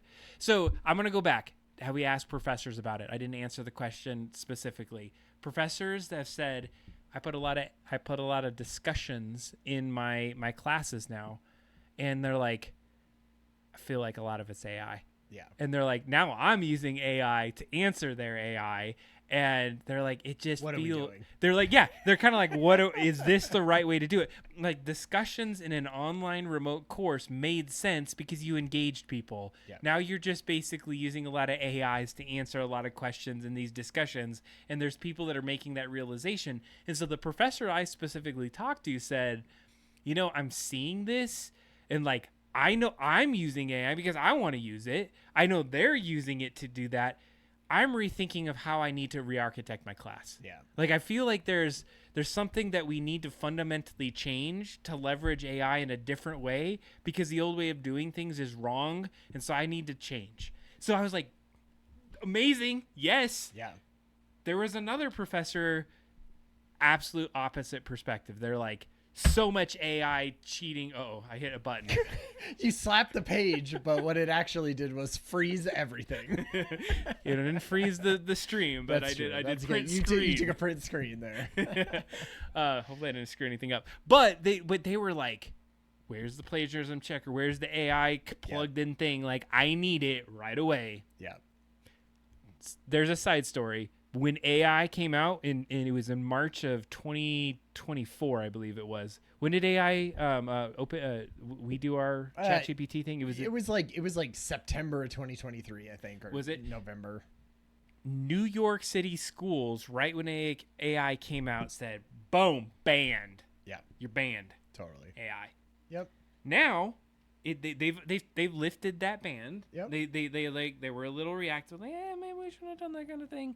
So there were some other folks that are out there starting to see that. So as we start to say where we're at with our current state, here's some questions I had for you, Ryan. This is a question I had. Okay. And this is getting into my more specificity and nuance thing. So we talked about academic integrity, cheating versus assistant and all that. Where's the line where you consider it cheating? Or if you use Grammarly, do you have to tell someone you use Grammarly? Yeah. This is where I think you need policy, right? Like there are academic ethics standards for cheating at universities right now, right? Like there's a difference between plagiarizing and copying and pasting from the internet into your thing and rethinking and doing from something that you've read, right? Sometimes that can be a very fine line. And so there's the only reason that you bust anyone for plagiarism, right, is because you have a thing that says this is plagiarism and this is not plagiarism, right? And I just don't feel like there is that at all in AI, right? I mean, if I use it to, like, in that Wall Street Journal that was from the Gray Area podcast, they talked about this. Like they would go to students and be like, what is cheating with AI? And some would be, if you use it for anything, right? Like if you use it for anything, that is straight up cheating and you can't do it, right? And then some of them would say, well, if I want to come up with like a basic sort of brainstorming thing with what should I possibly be doing this paper on, then that seems okay, right? So that's another level. Next level is, well, now outline the paper for me, right? And then the next level, even after that, is just like, give me the thesis statement, give me my topic sentences for every single one, and I'll sort of fill in the BS in between. Right. And like I'll fill in that. And that went from an 8-hour paper to a 45-minute paper, right? That it took you to write. And then there's obviously people who are just like, copy, paste whatever ChatGPT says and throw it into the thing 20 minutes before class starts. Right. And, there's a sliding scale of ethics there, right? It's like based on each person's own thing of it. The problem with that is now you've taken kids who are not using AI whatsoever and you're throwing them into a thing where like somebody 20 minutes before class copied and pasted a thing into their homework, portal, and they're being compared next to each other with no of that teacher assistant who is trying to grade that is like, I know these are probably AI, but how do I prove it? So I don't do that. So guess what? That kid who used his critical thinking and did not use AI, he got a C+, and the other kid got an A-, right? And you do that enough times, and guess what that C+ kid does? He moves his ethics slightly more and allows it to brainstorm ideas for him. Or if he was only brainstorming, now he outlines it. And everyone just shifts further and further where their ethics are, AI, because that gets me the grade. And I would say that's yes, if we don't change the way that we approach the way. This is where we are right now. And I would say, and I'm pausing, I'm like really mentally hitting the pause because I want to talk about policy in a future state, because I absolutely think that's a huge piece of it. I just don't want to get too much into it. But I think you're absolutely right. In that future state, another piece of it is that we have all these models out there right now, and who knows where that data goes when you put a prompt in. Sure. So imagine these students that keep feeding it all of this information, and they're all differentiated. If we don't, there's not like a walled garden, so to speak. And I think some universities are absolutely doing that. They're like, if you're going to use AI, use the one that's here, because then we know it's within our space and we can kind of help you as you go forward. That's absolutely where we're at.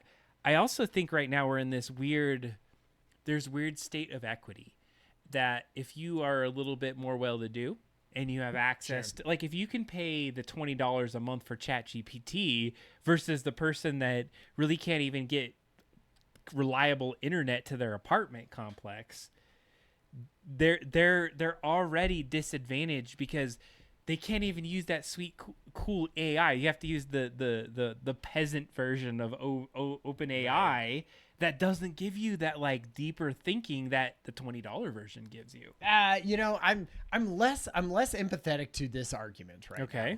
And maybe this is a hot take, but like, it is 8% of people who use AI in the United States and 3% worldwide pay for anything at all. And those other 93 or 92% or whatever of people are getting amazing results, way more amazing than anything that you would necessarily get for free from any other service, I would say, in the history of the world, right? I mean, even internet connection, right, is more per month, like you just physically cannot have it if you don't pay for it, and if the infrastructure isn't there.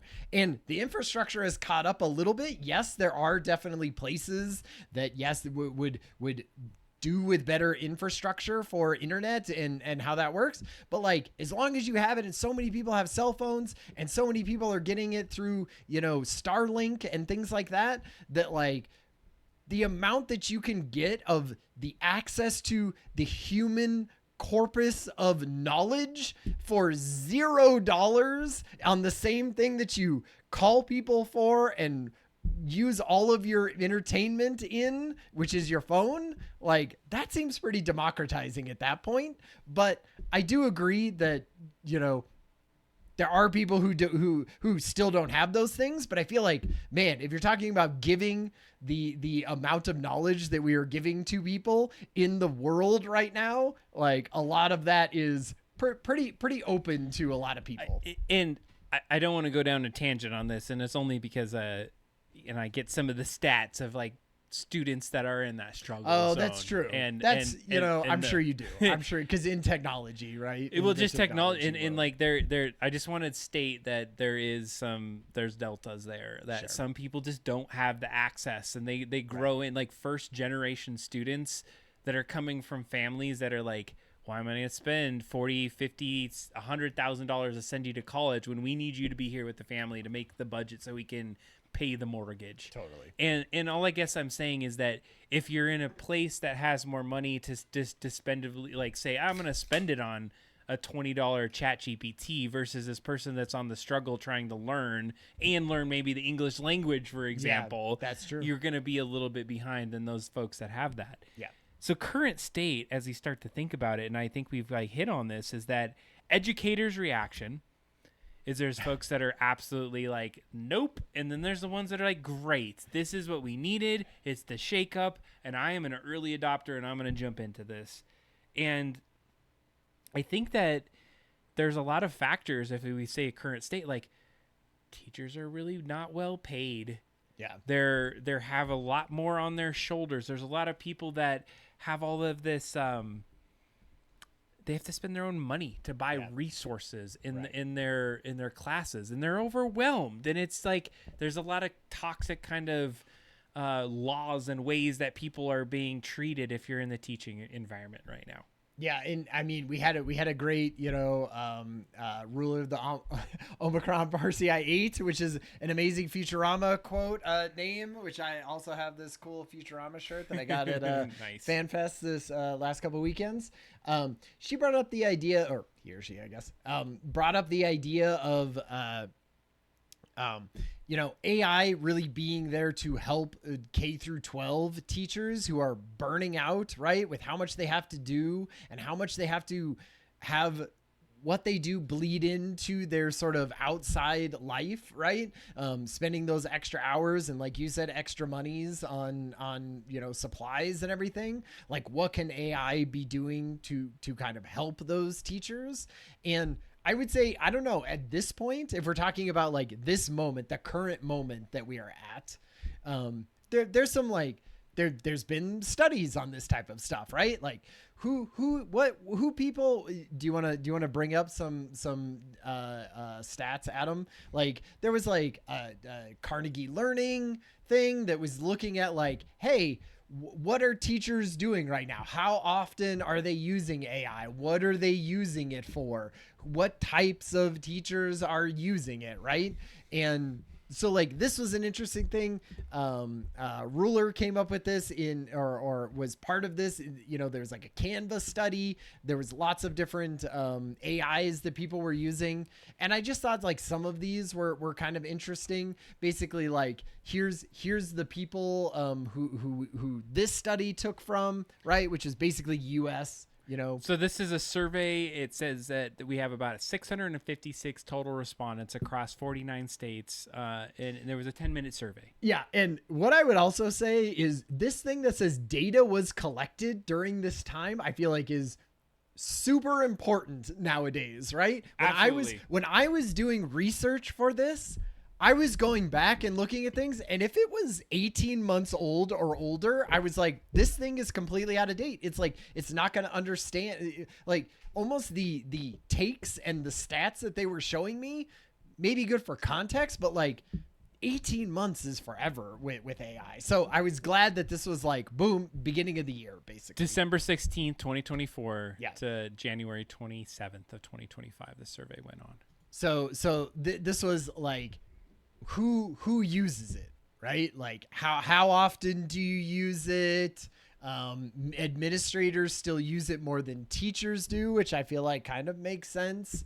But the percentage of people who said they use AI often and always doubled. And the people who use it as rarely and never, big drop-offs in that over just like literally 1 year.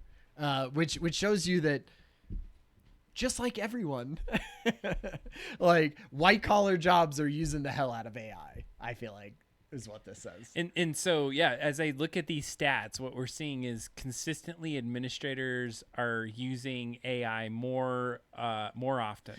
That's what the tools are built for, right? They're built for administrative type things. I think so. Email, like if you want to do email stuff, if you want to write reports, if you want to plan discussion rooms and learning environments and things like that, amazing for that. You're an admin. In that sense, you're Yeah. not necessarily in the classroom, Right, so we'll right. call you that.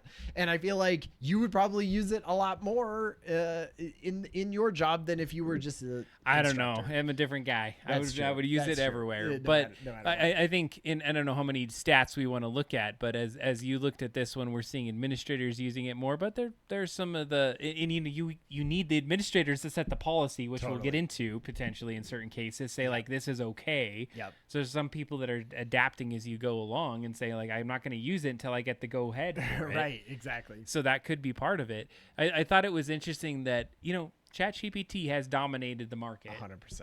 And it's still like a fairly large amount of people, but there's other things that are starting to come up. I don't know what Magic School is. I have no idea what that is. Like, I thought maybe you might know.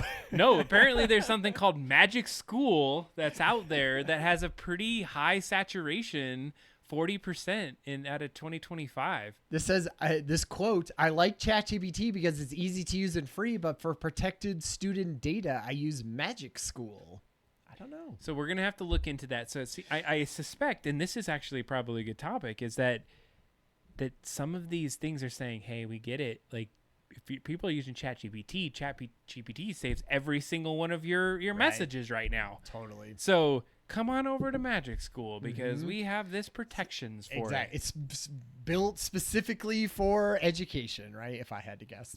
I would also say that this Canva is very interesting. Went up from 8 to 32%. I wonder if that's just universities giving Canva accounts right to everyone in their university. We had right? this conversation, dude. Canva is on the rise. Yeah, like totally. it's a thing, and they're hitting it. The iron will is hot. Now, Google Translate, I don't necessarily understand. Is that trying to speak with kids who are, in English as a second language or something? Well, if you have an integrated AI agent into it, you could translate between, two people that don't have the same language. I guess that's true. It's just like it went up massively in 1 year. Because it probably got better with some of their AI pieces. That's probably so you true. go And then forward. Gemini, rounding out It's for the getting Google houses, right? there. for those Google folks. Yeah. So I'm really excited to talk about kind of where we're headed. And I don't know if we're at that moment where you're ready to have that conversation, Ryan. Sure. Because as we start to think about where we're at now, is there any last hot thoughts or things like that? Because I think if there was a question to the chat, do you feel like we're on the cusp of something big right now? Does it feel like something's got to change from a paradigm perspective? Because I'm feeling it, maybe because I'm in the industry. Yeah. But yeah, I'm feeling it. So I would love to hear like where you're at right now. Well, and so would love to hear that. You said that you were having conversations with your kids about it. Is there anything that you want to sort of talk about or share about, like, I don't know, because I've talked with my kids about it, and I think it would be interesting to sort of say, like, do you know the policies at your children's, like, high school or whatever about how they use AI? Do they teach them about AI at this point? Do they have policies about using AI or not using AI? I'd be interested to sort of hear just like a real life, situation of that, and I could share mine too. So if you want to jump in, I do have some things, but my son, one of my sons, he doesn't leverage it much, but he casually, we were having conversation and I was like, hey, what about AI? And he's like, I'll just throw in ChatGPT, I'll get my insights and I'm going to be good. Like, so casual. Yeah. Like it was just the way you do it. Like it was like Googling. It wasn't even a second thought. Yeah. And that's what got me a little concerned, and I got some thoughts on this, and we're going to get into it a little bit. So one of the first experiences was that they don't even see it as something different. Yeah. They just said this is a tool, because they've been taught that things change so much. Like the idea that you can go from a social media network 2 years ago and that one sucks now, and now you're going to adopt this new one. Like they can transition between these things and adopt new platforms. They have agility and flexibility. That ChatGPT is just another like crazy app that they can just jump in and do some of their stuff on. Yeah. And they use it for concept because they knew how to game it as well. They're like, I was like, you best not be getting AI because you're going to get caught and you're not going to learn a thing. Yeah. And they're like, no, I got that because I do it this way and then I change all this and I do that. So that it's almost like their effort is in sometimes circumventing being caught using the AI instead of using it as an assistant. Right. Yeah, I would say so. My kids are slightly younger than your kids, or at least sort of like shifted down a little bit. Like my oldest is as old as your youngest type thing, and so we're like more like middle school, early high school. Sure. For them, I would say for the most part, they don't think of AI first. Like oftentimes I will bring it up, and not necessarily for like schoolwork or homework, right? Like I will do it in the sense of, the like one of my older kids is at doing like an internship at the zoo, and he's in like a leadership position, and he had an issue with one of the like new policies that basically rolled out this year.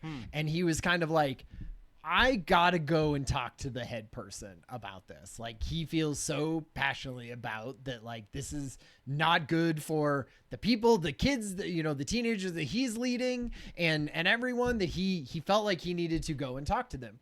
And he was like, I got it. And so I told him, I was like, you got to practice that. Like, what are you going to say? Right? What are you going to do? And I was like, you could ask ChatGPT about that, right? You could sort of put in, here's your scenario. And I feel like schooling where he goes to is very much like, do not use AI for things, and I think maybe they could sort of say brainstorming type stuff, but like they do not want you using AI. And so he was kind of like, I don't think so. Like I'll figure it out.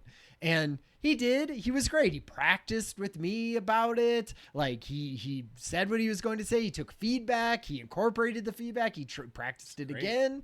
I was like, amazing. And he's going to talk to the administrator person literally tomorrow. So maybe next time I'll let you know how it goes. How's that go? Exactly. So I would say that like, at least my kids, like their schooling has been like, no. Right. And so part of me almost says, well, from what I've been hearing of this stuff, it sort of seems like maybe you shouldn't be using it when you're sort of developing, right? It's kind of almost like drinking, I would say, in some ways, where you're like, you're allowed to drink after 21 because your brain is sort of like developed at that point, right? And so it's like, if you want to start killing it with alcohol, then like, sure. But if you give alcohol to a 12-year-old, right, their brain is still developing and it really hurts that brain. Yeah. And so I sort of think like, maybe it would be good to just sort of eschew it until, your brain has sort of figured out things and done stuff and developed and fully cooked. And then you'd be like, of course, then now I'm going to like offload of stuff because you'll be figuring stuff out. And then the other part of me goes, man, do they get into college or do they get into the workforce and not know how to use the tools of the day, right? Like they're not going to have any idea how to prompt things or do things because I've been sequestering them so that their brain, forms correctly. And now they're completely behind and it's as if they were, Luddites, right? So it's like, I don't want either of those. So I'm almost sort of like, don't use ChatGPT for schooling, but maybe use it for like brainstorming and little things like outside of that to practice. I don't know. That's my mind. I'm so happy you brought this up because you queued me up, Ryan. Like perfect transition to this next piece. Because and as I did research this next time, and I want to address. Wait, sorry, just search if God forbid should a job train someone, right? It's so true. Like if a job wants you to use ChatGPT, like they expect you to have just like come up there with that. Like, yeah, let's do some on the job training, people. I gotta appreciate the chat because before I get into my insights on this, because this is my main point of the day. Okay. Let's just talk about some of these things. So we talked about Canva earlier, and there was just a question in the chat of like, what the heck is that? Canva. I mean, it's a big open source, or not open source. It is a big design online only software that a lot of times is used for people who don't necessarily study in graphic design. It does a lot of templates, and it does a lot of like very straightforward graphic design stuff that you would do, cards and layouts and photo editing and things like that. And they've really leaned into AI because they're a very, online company, because it's browser based, and tons of companies have adopted it for, either force designers to start using it, or even replace designers in some sense. So yes, and it makes everyone that they think they are a designer. so here's my take on that, is that our corporations, our capitalistic parts of our society are full in. They're like, AI, give it to me. Like, how is this going to transform our organization? Let's figure out how this is going to work. We're going to integrate it into all of our stuff, to the juxtaposition of education being resistant, not understanding what to do. My core point, and I really wanted to make sure, is that I think that we're now at a point where one of the major things, and I wouldn't say this is anything new, is that we really have to think about critical thinking and integrating data literacy or technologically adept students into the market. Like, we have to think about that. It is as important as reading and as important as writing to have digital literacy. We talked about this before, Ryan, is that, if it was in 2003 and you had your admin assistant that's like, I don't really do computers too well, you could make that argument. Sure. Can you say you don't do computer well now? Right. Yeah. You can't. Right. You got to have it. Yeah. We need to start thinking different. So your perspective of like, maybe you should use it outside of the classroom and do it there and kind of pick it up there, I absolutely disagree with that. And I think that what I'm saying is you have to fundamentally say is, okay, we have this new thing. Like memorization, it's not cutting it anymore. How do I develop ways for you to critically think your way through this? And so this starts to get into like, and I won't get into the policy yet, but as you start to think about AI, how instead of like writing an essay, it's not the output, it's not the end point of an essay that you're graded on, and it's not even where the learning came in. It was you going out and finding sources. It was you engaging with the content and learning new things. It's like what we just did the last 2 weeks to do this podcast. We went and took intentional efforts to like assimilate some of this data. And so how do we start to like encourage these students to say, guess what? You're going to get an essay at the end. Great. But what I'm going to grade you on is the process that you went through. Exactly. The way that you engaged in your thinking. And so maybe it's, give me the prompt you used. And that's part of what we say is like great prompt, because you used a lot of like parameters that helped me get down to a detail. And then you didn't trust that one. And I watched where you went and figured out like that was a hallucination. And then you went and were able to cobble this together. And then you came up with an outline, and the output was great because I watched your process. And then we're not even caring about the output as much as we are the journey at this point. That's what it should be in education, right? Because absolutely in the real world, you care about output. Right. Like, for the most part, if I could do my job in 2 hours, it would normally take me 20 hours, and I could do it in some fast, amazing way, I'm a genius, right? Like, I can do that. When you're learning about things, it's the process that matters. And math has been doing this for forever, right? You can't just, when somebody asks you some giant math equation, you can't just be like, the answer is 42. Like, you got to show your work. How did you get there? Like, how did you get there? I want to see all of the calculations that got you to the correct answer of 42.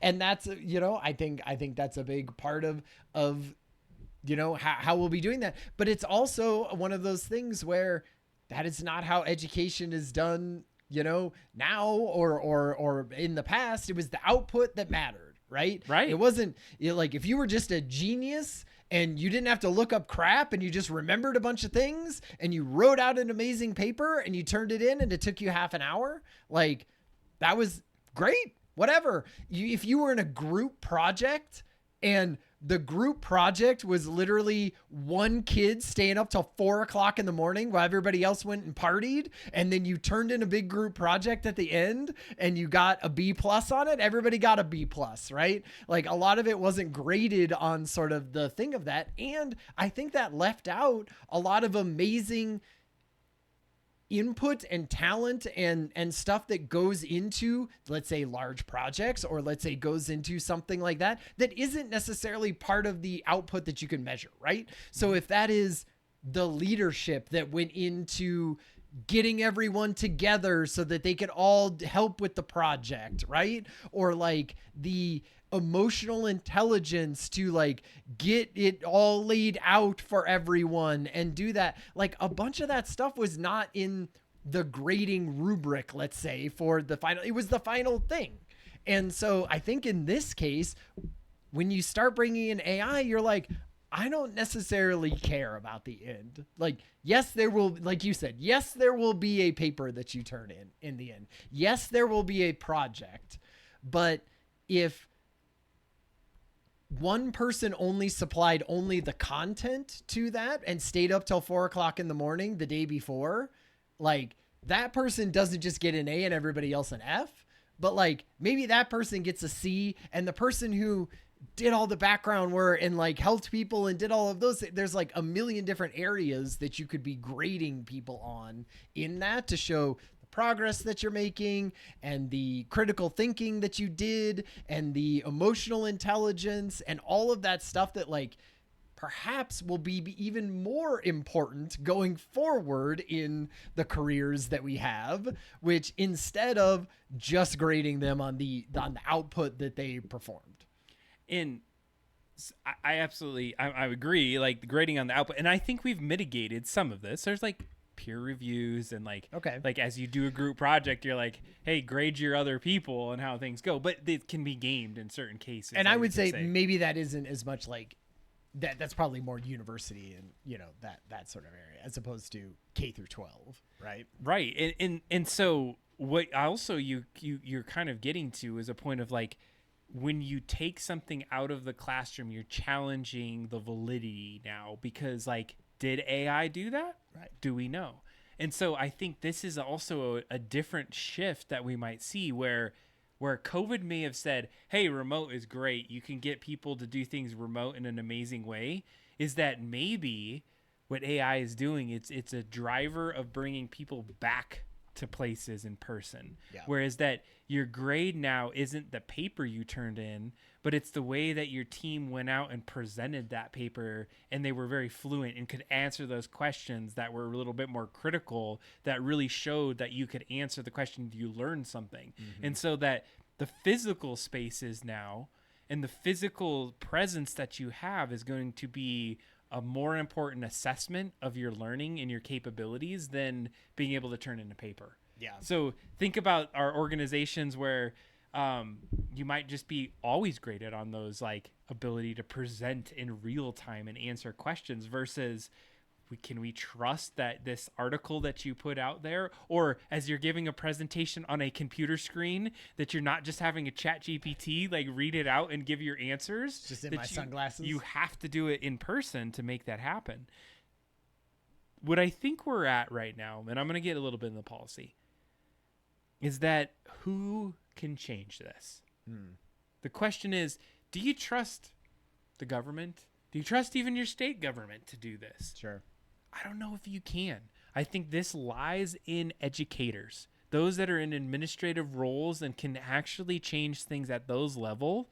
They need to start thinking more progressively. And we got to this earlier where we were saying like there's a little uncertainty. We see administrators using the tool a little bit more, and I'm almost betting they're using it to learn it, to say like, how the heck are we going to legislate this? How are we going to put policy around this?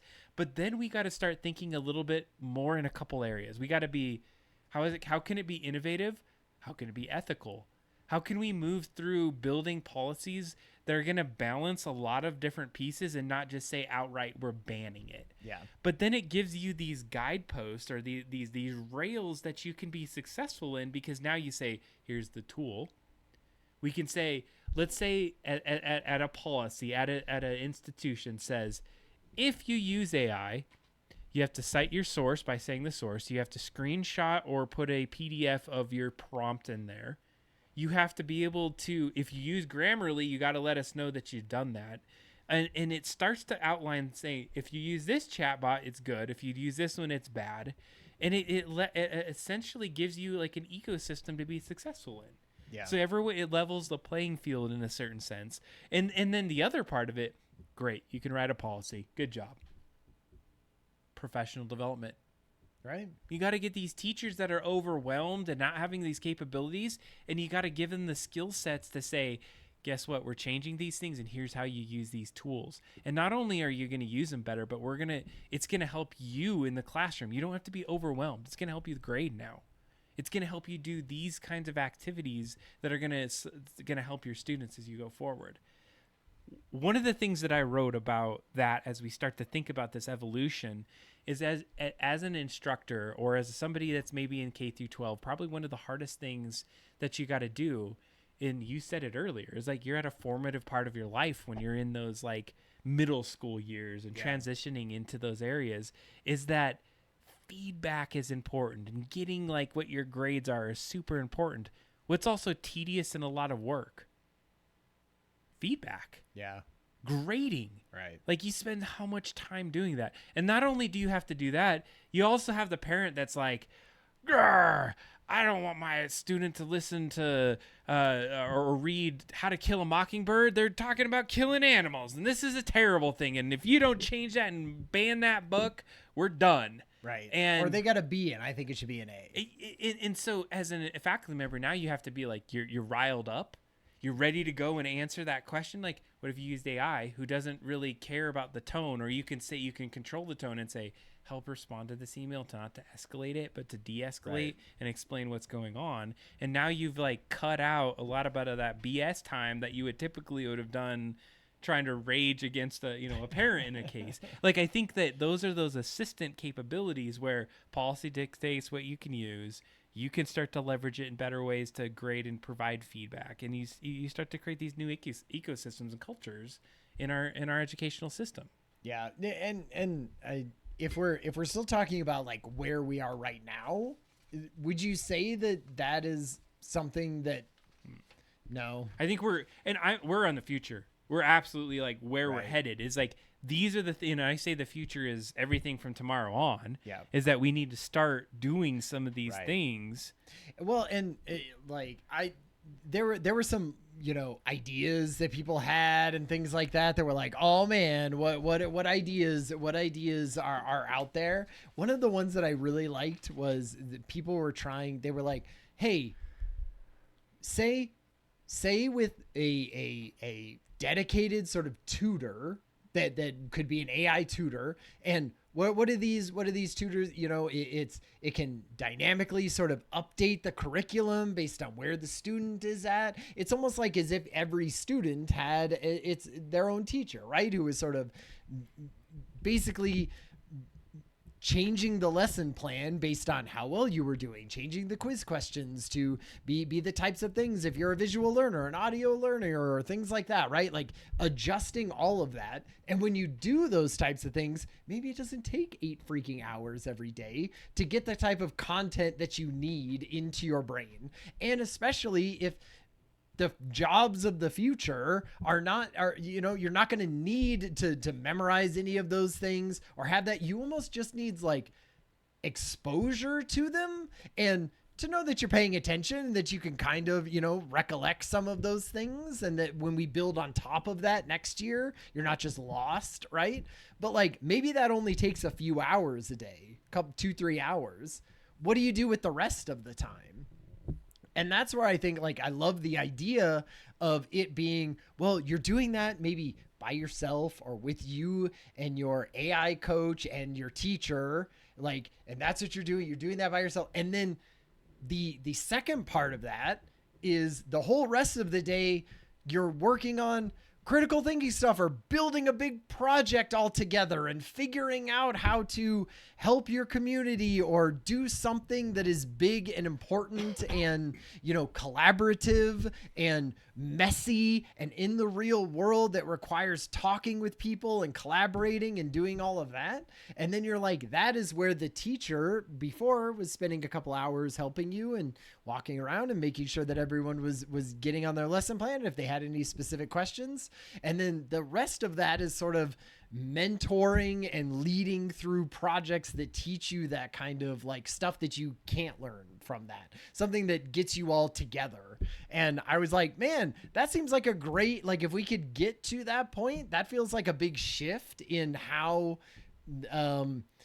education would work. But that just feels like so much better in the sense of people and teachers and getting the most out of your 8 hours that you're spending in the classroom, I guess. I like where you're headed with this, and welcome first time chat Ponzi out there. Thanks for joining us tonight as we talk about education and kind of where we're headed with this AI. And one of the things that I think was really poignant about what you mentioned is that we spend a lot of time, we like time box it, like K through 12 in a sense for me was, it's, I hate to say it, but it's like the babysitter while you go to work. Sure. And you got this, that's why it takes that much time to do that.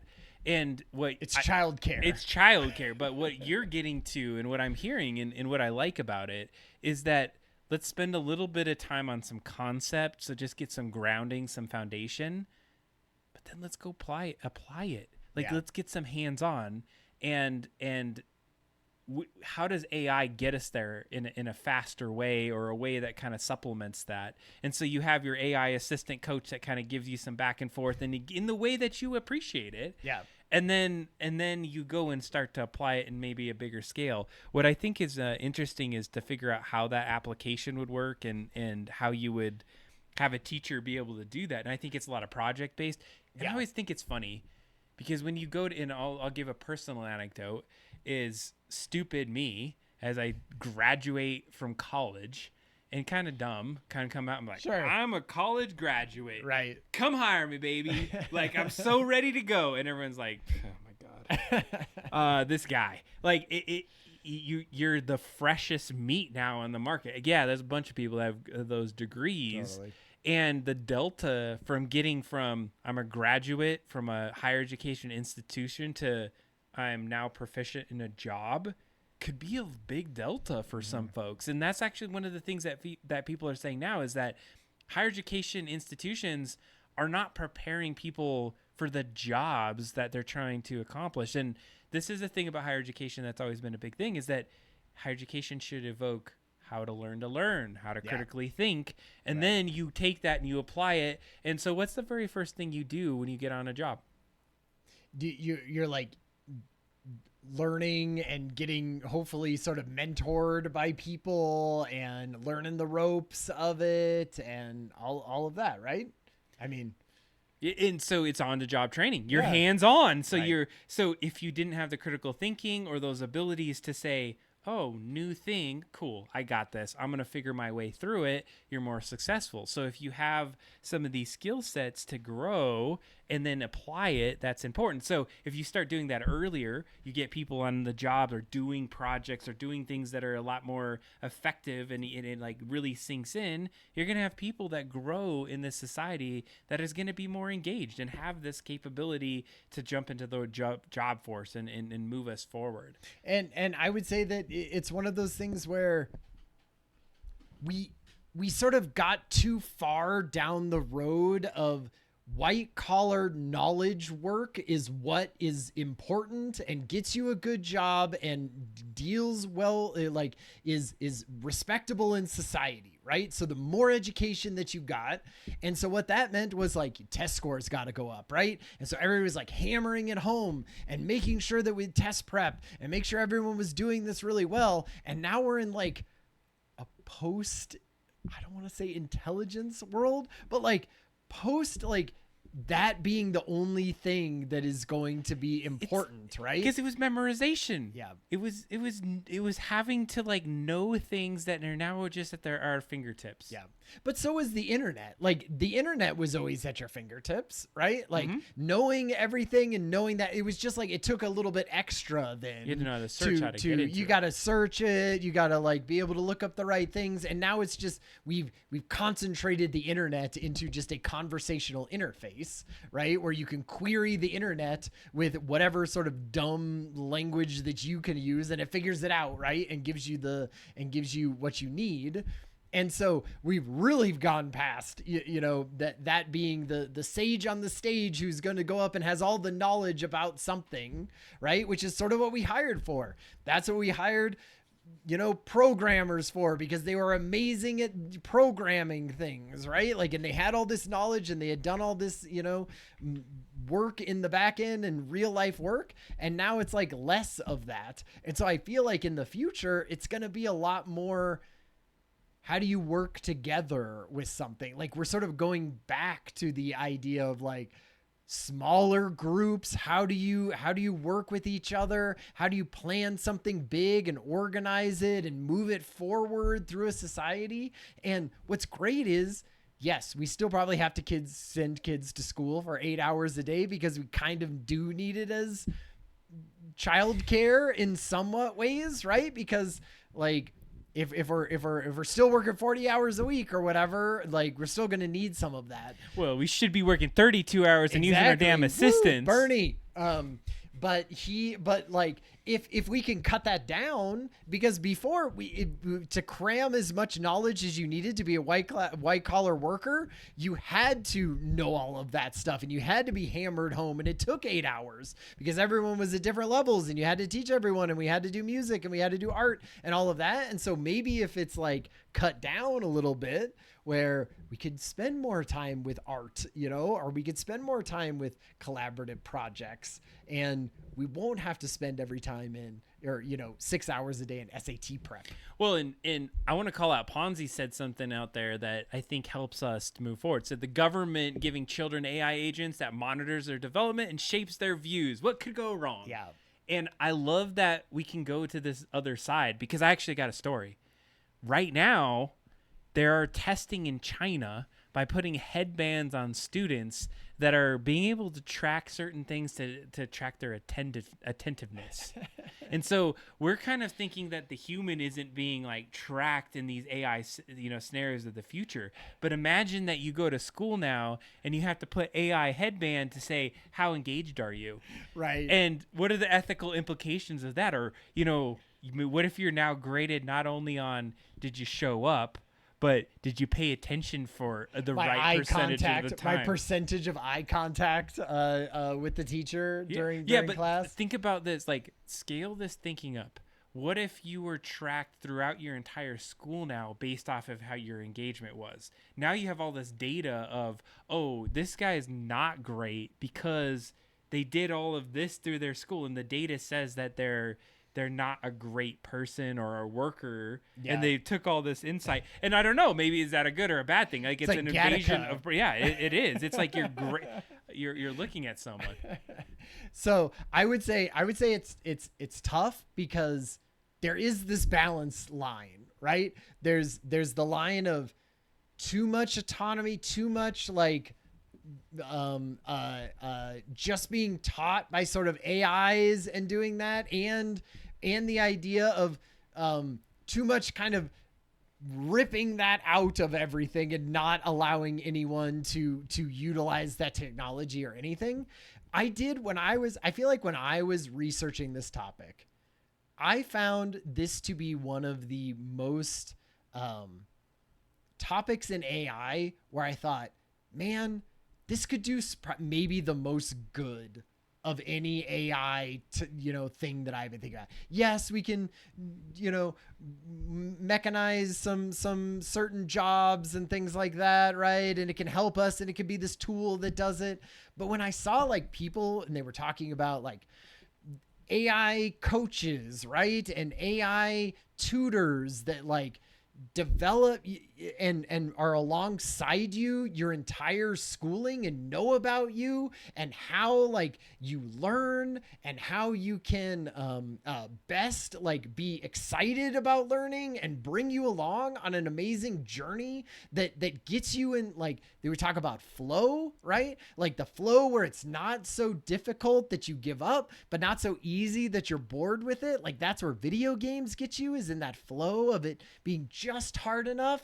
Like if we could do that for everyone and everyone was doing it, I was like, man, that could be one of the best uses of AI that we have, but also one of those things where it feels like we're not moving fast enough, like at this point, and there's not as much, what I would say is like urgency from schools to figure this out, because like I said, we're 3 years into ChatGPT. We're going to get a graduating class in the next year that went entirely through college, and maybe they all didn't do it, but there could be people who just literally used it to cheat their entire way through an entire degree of college, right?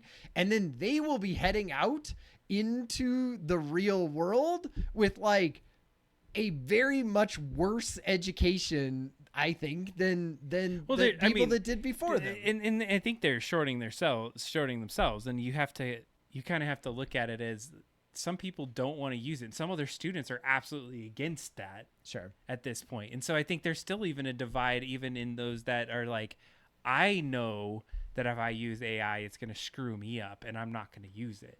So I think there's still people out there that can see it from that oh my lens. God, how tempting is that, right? It's like, is this if you wrote the answers to the board for the test on the chalkboard in front of the classroom and said, yeah, but you're hurting yourself if you glance up at those questions, if those answers, and some people are really good and said, nope, yep, I'm going to get a 70% on this test, right? And some people are going to glance up occasionally, and some people are just going to stare at the board and write it.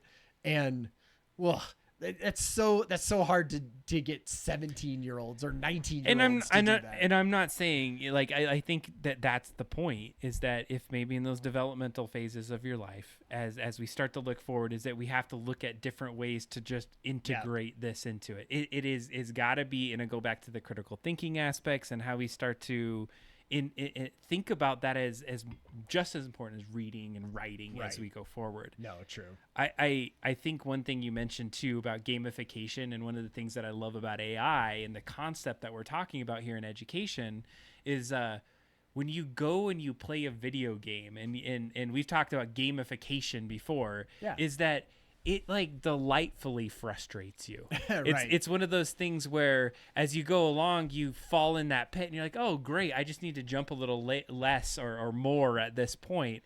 And so as we start to think about like how we're moving forward with AI, imagine it being your status bar for everything you're doing. And so as you log in, they're like, oh no, you're losing a little bit of your abilities and your capabilities because you're down and you've been doing these activities.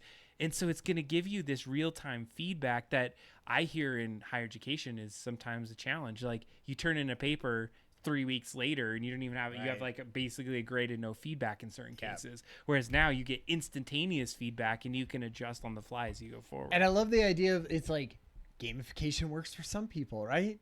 Maybe certain group of people, God, they're really motivating. The other half, maybe it's more playful notifications and study groups and things like that, right? That helps them. And just kind of figuring that out, where it takes, it would take too long for a normal human, AI, non-AI teacher to set up all of those different things. Well, it's like they could sort of outsource some of that customization of their students' thing and act more like coaches and mentors and that kind of stuff, which I will say, I feel like a lot of maybe higher ed educators, and maybe not even just higher ed, maybe K through 12, like wouldn't want to think of their jobs as that. I don't think, I think that this is true across everything, is that People are being forced to rethink their Right. position No, in you're society. right. That's not just an education thing. Like that's everyone, right? Everyone wants to think of themselves as an expert in something and valued for their contribution to that. And if we say now AI can do all of that, well, what am I then? And maybe when you think of yourself as a coach or a mentor, maybe that feels lesser than. So as we start to get to the end of this, Ryan, one of the things that you wanted to talk about as we kind of got to this point is, let's say we get through this, we start to solve for how to engage people, critically think about these things.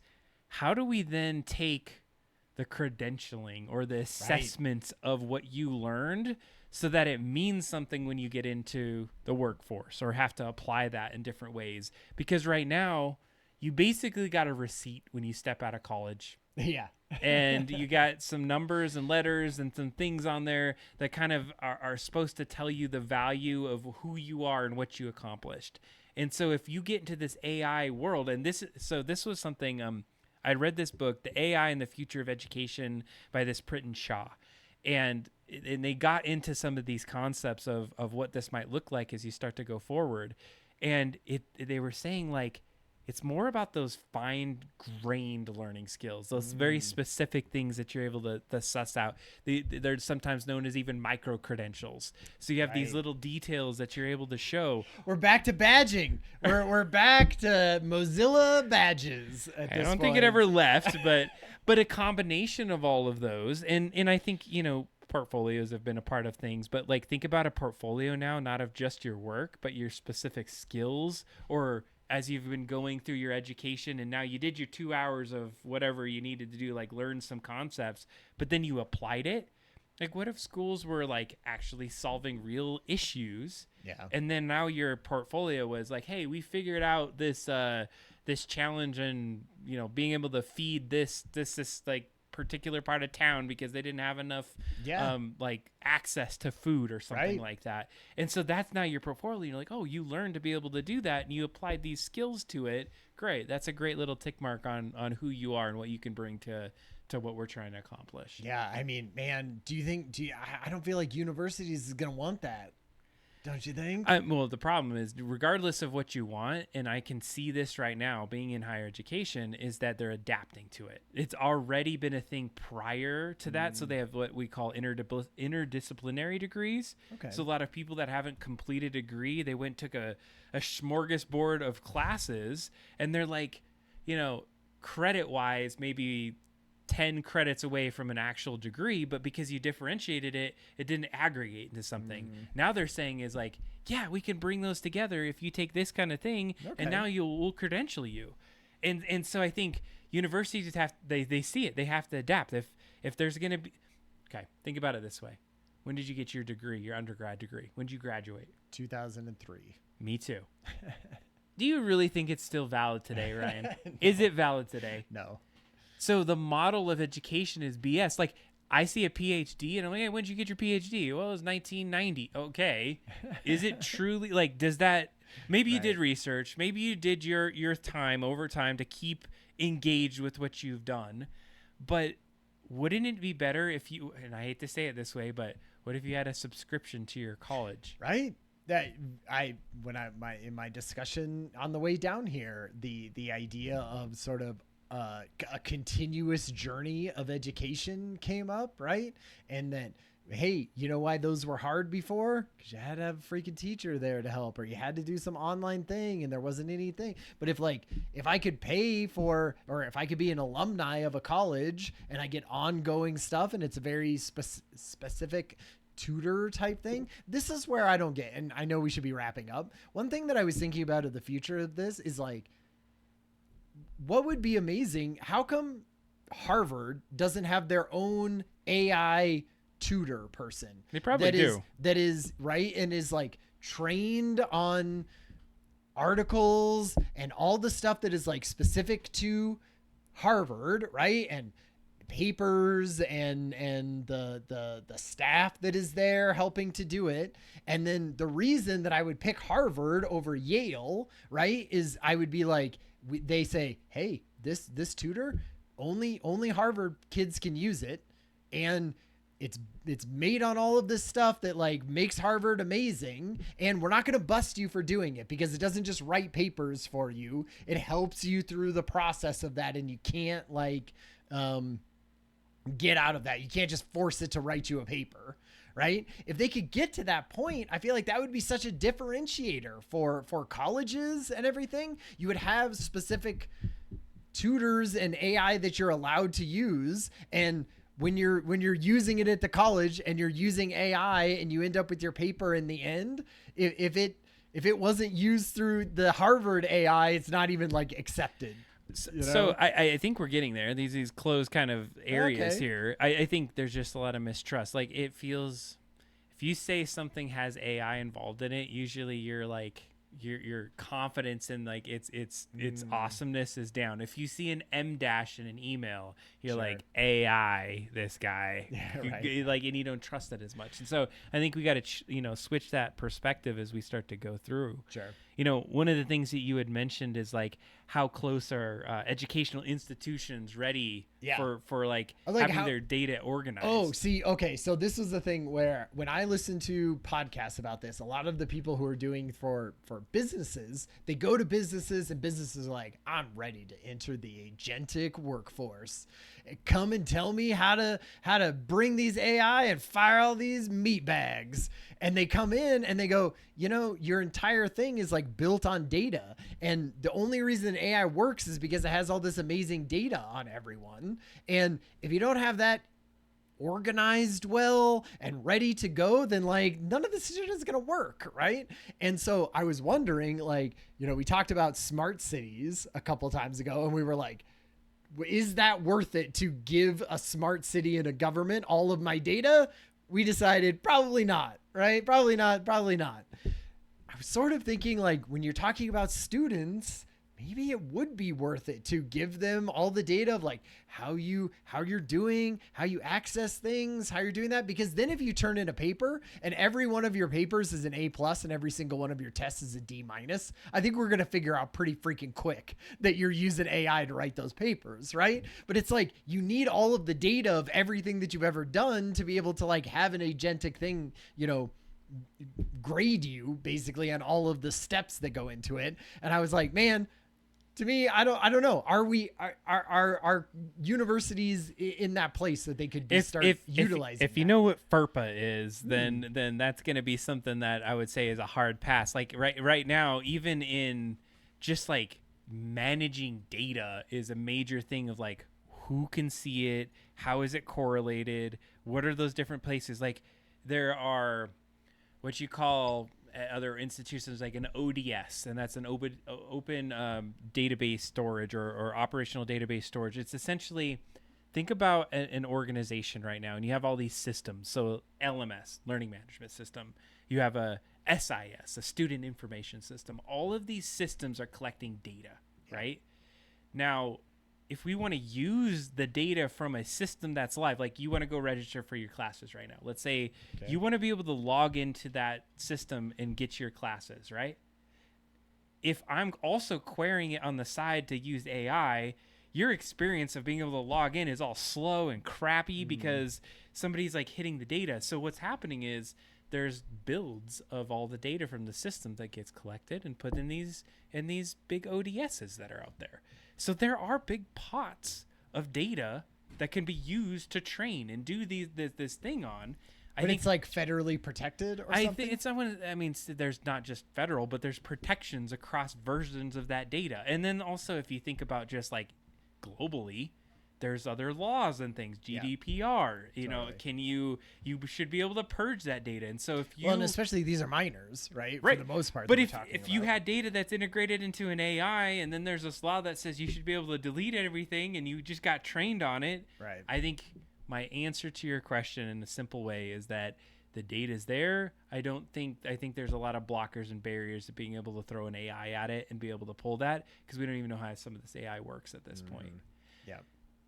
I don't know if you're ready to wrap, Ryan. I'm ready to wrap. But as we start to think about where we took our journey here, is that I think that education, for me, my hot takes on this is that digital literacy is going to be a major important aspect of moving forward. More so than just learning how to use a computer, be able to trust, critically think, and apply that knowledge so that when you get the output from an AI, you don't just flat out trust it, but that you start to look at other sources and other ways to validate what that information's saying. And if we don't do that, and we don't think about it as a fundamental like step forward in what we're trying to accomplish, and have other policies and faculty members or instructors or these students starting to use it in ways that are more, I don't want to say governed, but we have some clarity on it. It's not people just saying don't use it, but they're like, yes, we're going to use it. And here's the guardrails for how we're going to use it in this instance, that we're going to have a really tough time. It's important as reading and writing in that case for me.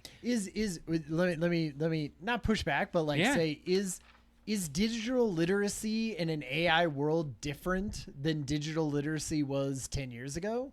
Like, because I feel like I think about it differently when I think of digital. Like, it's so much more at the surface and conversational, right?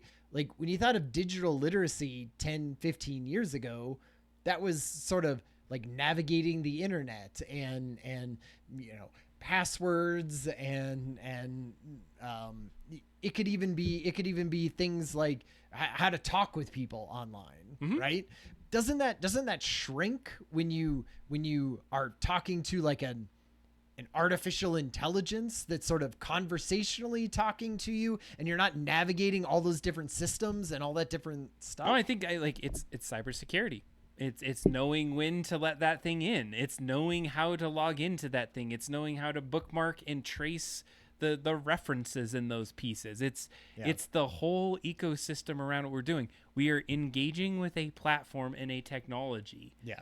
And if we don't have some lens and don't just think it's the magical oracle, sure, we're gonna find it that we're trusting it in ways that, like, or thinking it's a god. Thinking it's a god. So I think that the resistance has got to be acknowledged, but you also have to understand how to it's not going away. You're not going to legislate AI away. Now, of course, if we have no way to power it and all that goes on, we're in a whole different kind of society. But if we have this and we continue to go forward, building these partnerships between like human teaching and these assistants that can develop pathways and ways that people can engage with this is going to be a really important part to the success of education, especially with AI in the future. No, absolutely. I mean, my biggest sort of takeaway at the end of listening to you, your amazing conversation, everything that like doing the research, I just go back to like, this feels like a really important moment for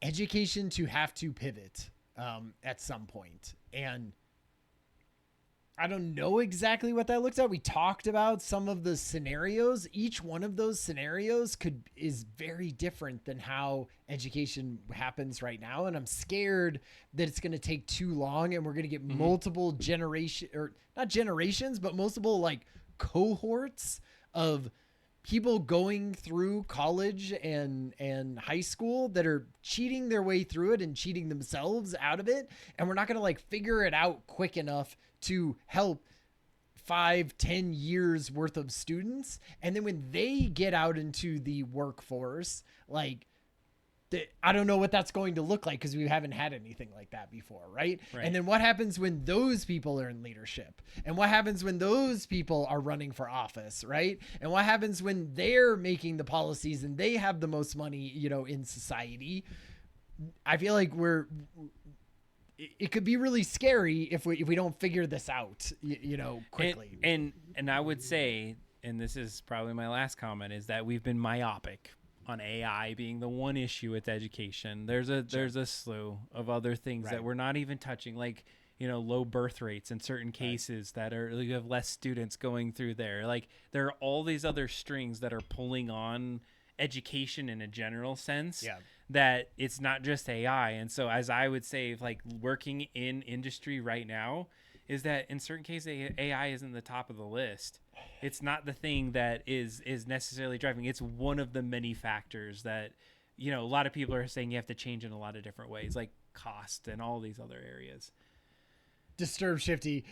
The AI will be ruling the world by the time these kids are old enough to run for office. You're not wrong. You're Probably not wrong, not. Little ball oracle is flying around telling us what to do. By that zapping time, people. it's going to be AI bot 337 that's running for president. Droning. I really appreciate this conversation. And I don't think this is the end. I think this is that we can get some nuanced details, and I think we're going to revisit this subject. I really liked it tonight. I love the idea of bringing on someone, maybe even. Absolutely. I think we have some really good industry. Maybe an instructor, or maybe some people with some differing views, and we can let them duke it out for a little bit. I think it would love to be interesting. Anyway, thank you, Adam. That was a great topic, and enjoyed the conversation. And we took a little bit of extra time today. You know, we almost knew it was going to happen. So we're going to reward you. Thanks for joining on this tonight. If you are on the podcast, we really appreciate you hanging out with us. It was a fun night and a good way to just have a conversation of where we're at, and we'll check in, sooner than later on how things are developing. But I definitely think some interesting changes are ahead. Nice. Do you want to play some Jackbox? Who wants to play some Jackbox? If you're there, I'll go get us set up, Ryan. Make sure you got. I'm gonna use the rest. You're gonna tide people over while I go to the other room. I see. Until I can get us over there, and then you're gonna do that. So, all right, I'll see you in the other room. So I'll tell you a story. I told this story to Adam once, but I never told it on stream. So this will be a story, a new one for everyone. We were moving from our old house to our new house, right? And we had this big climbing mountain that the children had. Let's see, like it was sort of a backyard playset thing. It was a climbing mountain. It had handholds. It was about 7 feet tall. We had it in an area that had wood chips. The kids used it for many years. You could climb inside of it and hide. It was like a little clubhouse. It was great. We were moving. The kids are older. We're moving to a new place. I don't want to haul this thing. We were like, hey, let's sell this thing. So I do the thing that I never do, and I put something on Facebook Marketplace. I had never done that before, and that thing, when we bought it, was maybe like $800 or something like that. And I'm the type of person, I hate it when I go to a garage sale and things are like $40. I feel like if you go to a garage sale, everything should be like $2. Like you're basically, this is the point before you just give it away to Goodwill. So come on, what are you trying to do? So I was like, all right, this thing was $800. We used it for 4 or 5 years. What about like $150? That seems reasonable to me. So I put it on Facebook Marketplace, and apparently that was a very cheap price to put for this thing. So I'm getting pinged by people. Oh man, how's it got that? Still got that mountain like available? And I'm like, okay. So I'm sort of writing people back, and then what happens is I think I get added to some kind of like hot Colorado Springs, products on Facebook Marketplace. And then I start getting like dozens and dozens of messages all at the same time. And I'm trying to write people back, and I'm trying to figure out who was the first person, because that felt the most like, the legitimate to give it to that person. And I'm like, okay, all right, I'm getting all these pings and doing all this stuff, and I'm trying to figure it out, and it's like overwhelming. And anyway, and then my wife writes me, and she goes, the next door neighbor asked if we had given away that mountain. So I said we were selling it for $150. So I just told her she could have it. I was like, great. Now I got to go in and write every single one of these people on stupid Facebook Marketplace and say, no, sorry, it was sold. We just gave it to the neighbor. It was this whole big deal. So it was like a one afternoon of me in Facebook Marketplace and being overwhelmed. I love that, Ryan. And did AI jump in on that and create any issues for you? Maybe it was. I don't know exactly. All right. Well, you can go and relieve yourself. I'm jumping back over here. So we are back on this side of the house. We're going to play some Jackbox. Get your phones out. What is it? Jackbox something.tv, I believe. And we're going to play some TKO tonight. Ryan's going to take his time, and we're going to get into this. All right. Let's jump on. I want to just put it on the screen so it gets you some time to jump in. Jackbox.tv. Here on the Hangout with Adam and Ryan. We're gonna land this plane with some fun TKO 2. Is there a 3 out? This is one of my favorites that we play. All right, who's out there with us tonight? I am in. We have a couple of people out in the viewing chat. If you'd like to play some TKO, please pop in. We got Shifty in, Adam in. Oh, you get to pick a guy. I forgot about that. All right, I'm going to get this guy. Ryan, we're about to get this thing started. We got a little crab running around waiting for you. That's you. Hopefully somebody's not still in the HR. That might be Stealth Mouse out there. We may not have enough people here to... How many people do you have to have in here to play? I think it's at least 3. And so we have that tonight. Thank you, Shifty. And that is very Shifty avatar that you picked there. Uh-oh, we got TKO. TKO. So nice. I want to see the icon and avatar you decide to pick tonight. Oh, there's a battle cry you can put in. That's sweet. All right. Oh, I got to turn on some sounds here. That's why it sounds so... There we go. All right. Ryan's brought us in some additional whiskey. You know, just a taste. A sipping, if you will. Your battle cry is Mook. Mook! All right, Ryan, you got to get in on this. Ooh. What's in your letter, TKO?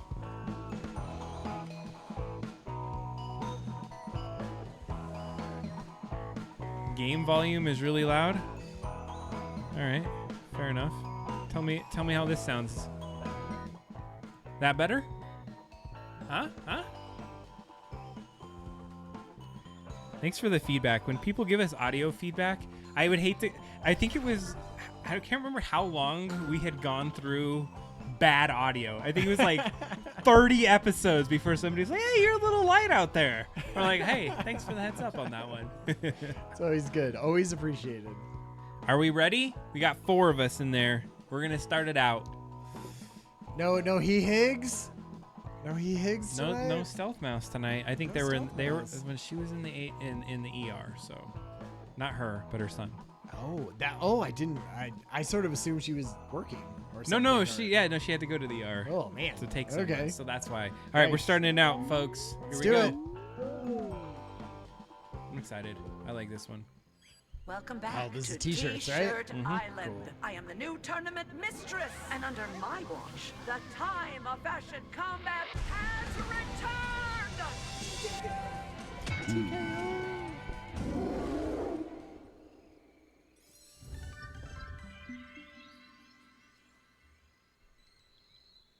There's no time to waste.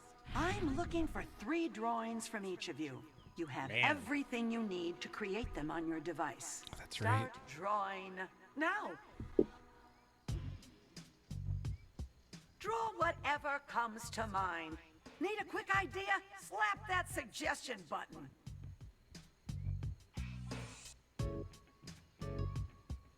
Let's get it.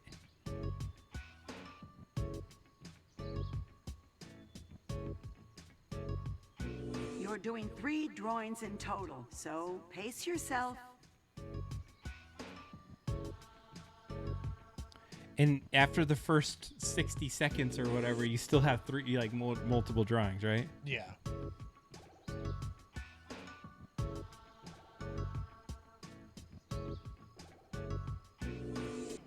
You're halfway through your time for your first drawing.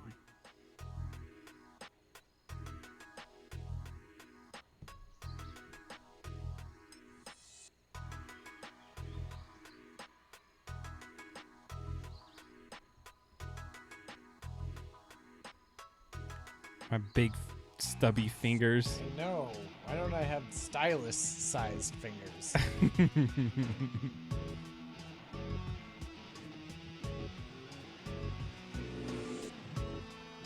It's a good question. 10 seconds.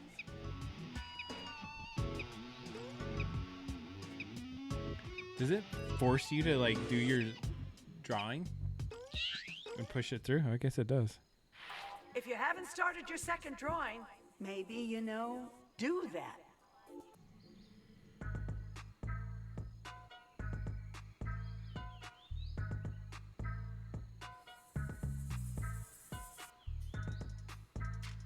Is there a new one of these out? One more a drawing after TKO? this. Yeah. I don't know. So I love me some TKO.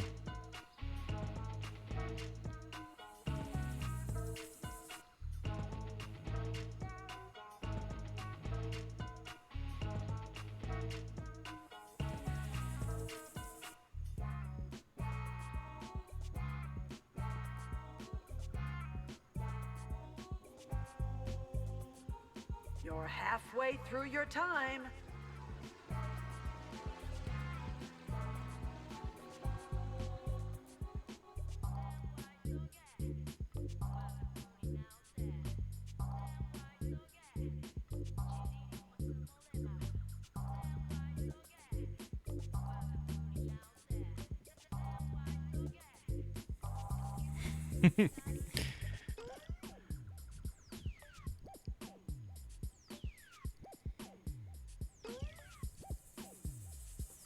Ten seconds left. Okay. Oh, drawing 3? Yeah, you're on 3. You have one more drawing, folks. If you haven't started your third drawing, 90 seconds. now's the time.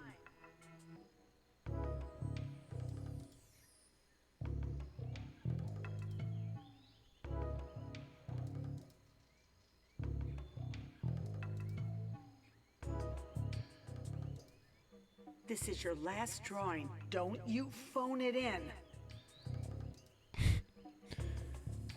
Don't you phone it in, folks. That's exactly what I'm doing right now. Are you using your phone? I need like a paint bucket tool. Yeah, I almost just thought this eraser one was the paint bucket tool. We have an ad right now. The worst time for somebody to Be get an ad. aware, your time is halfway up.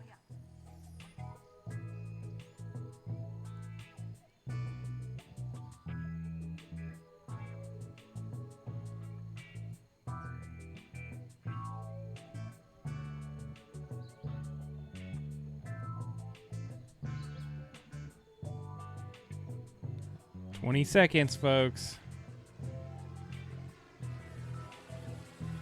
These.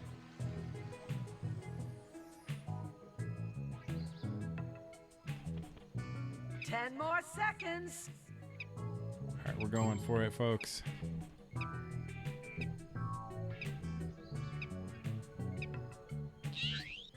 Okay, hopefully it just took that. It looks like it did. Good.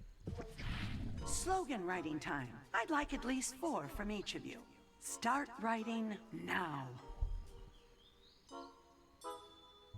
You know, nouns, verbs, the usual suspects. And ask for a suggestion if you need it. Don't be proud.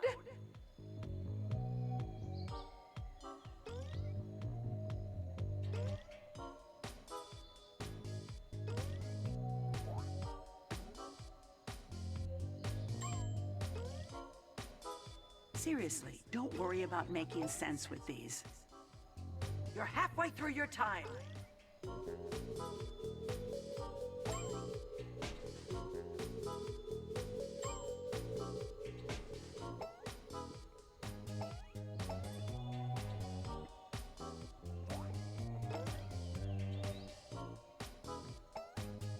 Ten seconds, wrap it up.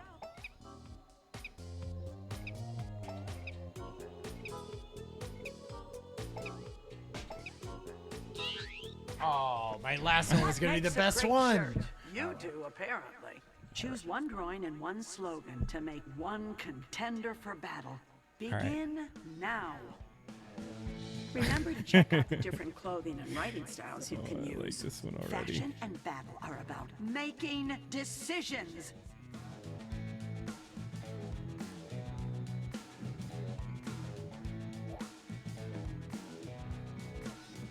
Oh, God. Oh, jeez.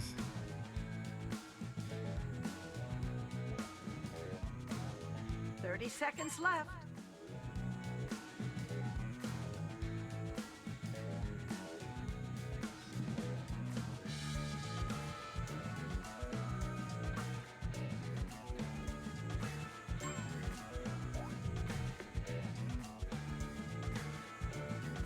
Man. 10 seconds. I don't know which one. You're the last one, Adam. Fine. I'm just going with this Battle, one. And now I shall have it. I went with the one that I wasn't gonna pick. Begin Ah, the interesting. tournament. Fight.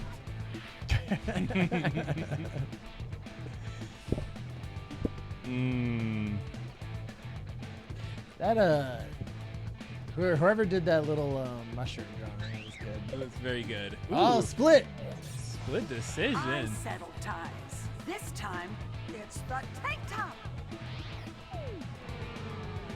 Oh, boom. Yeah. All right. Get it, tank top. Get it. Tank versus tank. Oh my god.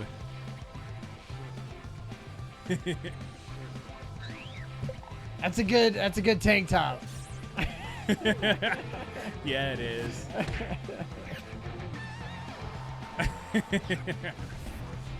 Oh no, that's a good battle, tank top battle.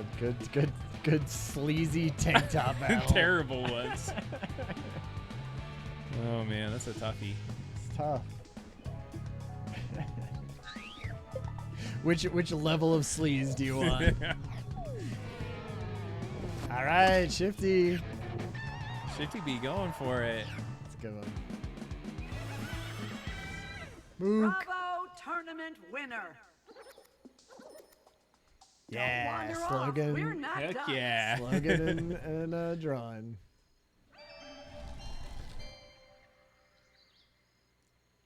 Those like ghost animals. You're going to Weird. make one more drawing for me. This would be a but fun this game to work time, on. You can start fresh like before, or change a drawing from earlier.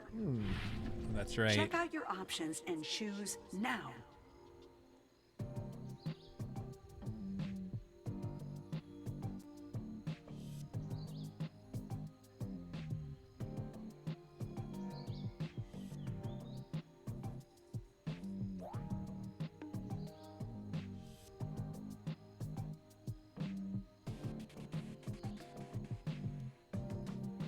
These drawings are good. Yeah, they have a lot of good ones tonight. Good job, folks. Yeah.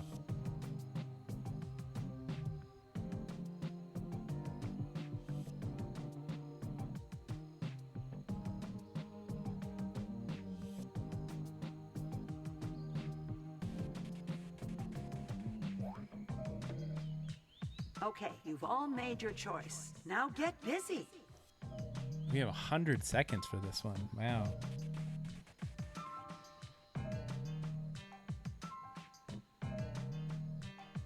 If you're changing a drawing, the eraser can really help you out.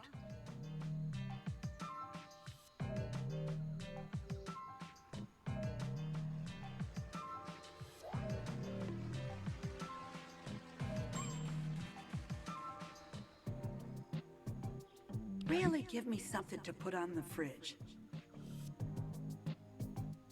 Something to put on the fridge. Oh god.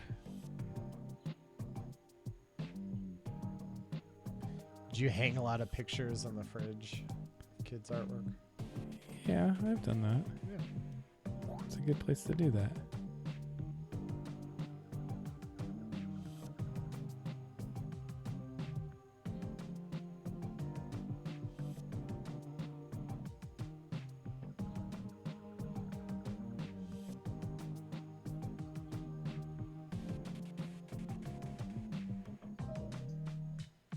Seconds left. It's a lot of time. No, it's not enough time. Yeah, for you.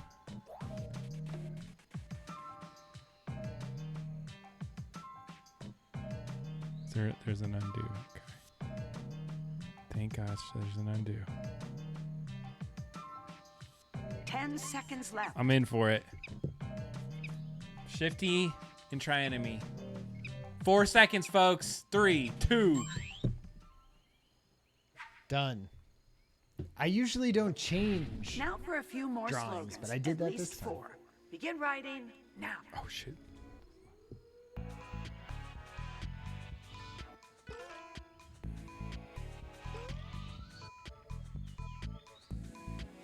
Don't forget about the suggestion button, sweethearts.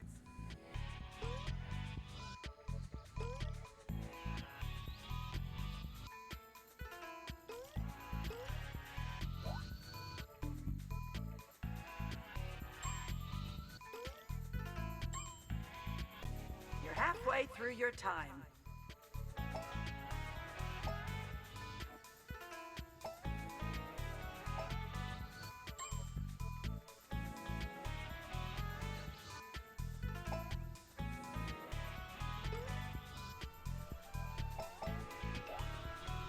Ten more seconds.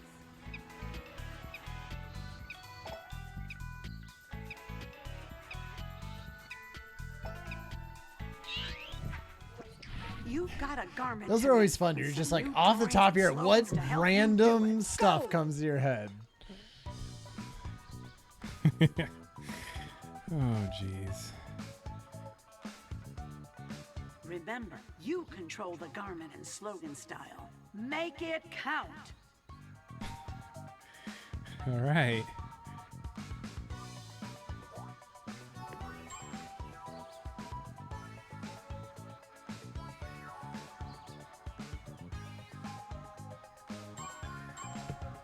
"30 seconds. Wait on you, trying to me. I think Done. these items are ready for battle. All right, let's see him. Let the tournament begin. Is this? Fight Oh God. now. Oh damn! People are bringing it up. Oh my God. Yes. Take it.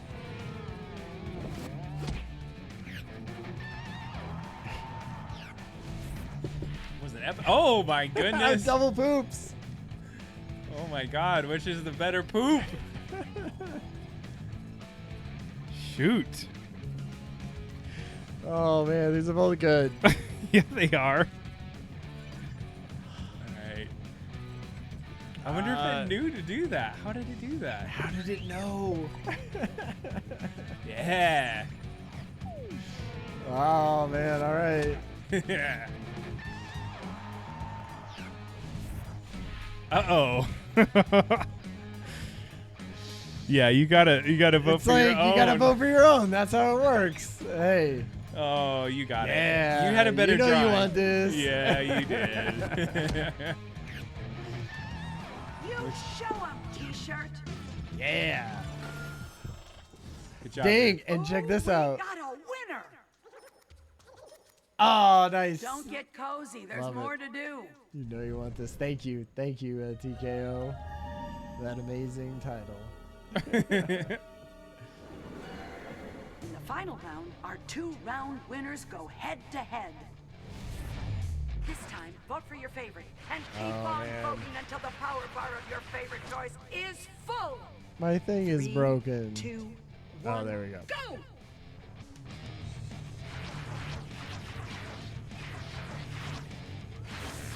Yeah. Let's go. Oh man, come on now. Oh, good job, winner. It just had that appeal You know? of a shirt. Yeah, I get it. Presenting your champion. There's his. The perfect Hey, garment. you know, and just in time for got me my to slogan in there. dominate That's a Casual classic Friday. slogan. Who's I literally ready for we an purchased a impromptu shirt from fashion TKO that show? says "Kick yourself in the nuts" on it. That's a good one. That's a good one. Nice. Good job. Drew on the lips lip. and the mouth. Nice. And I drew the little Muppet around it, singing around it. So that was fun. Best artist, most Yeah. drawings used. Good job. I'll take it. I'll take it. Best writer, most slogans used. Good job, Hey. TK Ho. Mushroom Guy too. Those are great. Good job. That's a sir. really good one. Totally. 21 slogans, y'all. Man, just pumping out that shit. It's just slop. Most ignored. Great. Thank you. What a way to end. Hey, the but night. I had a winner shirt. That's I got the true. skull Totally. one, so Yeah, it was in for it. Shifty won the tournament, y'all. That's what's nice about this is like you can sort of feel proud about most things. That was fun, as always. Always fun. All right, folks. It has been a fun night, Yeah. as always. Glad Yeah. we got to do this. Yeah. Ryan, when's the 24-hour stream coming? It's like October, right? It's like I November? think October, November. So we're gonna start hyping it now. That's This true. will be year 3. Man, I mean, October is only 3 months away. Yeah, and so if you haven't seen it, we've done the 24-hour stream. We're gonna be raising some money for some children's hospitals, but it's coming down the line. But we'll start thinking of some fun new ways. I feel like we were innovative last year over our first year, so now we just got to do something else. And the pain, the terrible pain. That's that, right. That comes it's got to be. from this. It's got to be worse now. Oh, I don't want to escalate that. So. Oh man. Nice. No, thanks got for it. hanging out Yeah, tonight. We got it was Origami Kami Live. We got Disturbed Shifty. A lot of good conversation in the chat. We got a little bit of troll from Ponzi's, but that's all good. It is what it is. We're here for it. I take trolling over apathy any day. Yeah, let's get some dissonance in here. We don't have to agree on things together. Exactly. So we appreciate you hanging out, spending your time. It's a lot of time to spend in live to have you be here with us tonight. So we really thank you. So yeah. Thank you. Hey, Disturb, appreciate you going in there. I feel like it's just one of those things. Being in chat, being on the internet. It's got to be what it is. You got to. Cheers, everyone. Have a good night. Good y'all. night. We'll Have a good weekend, y'all. Peace it out. See ya.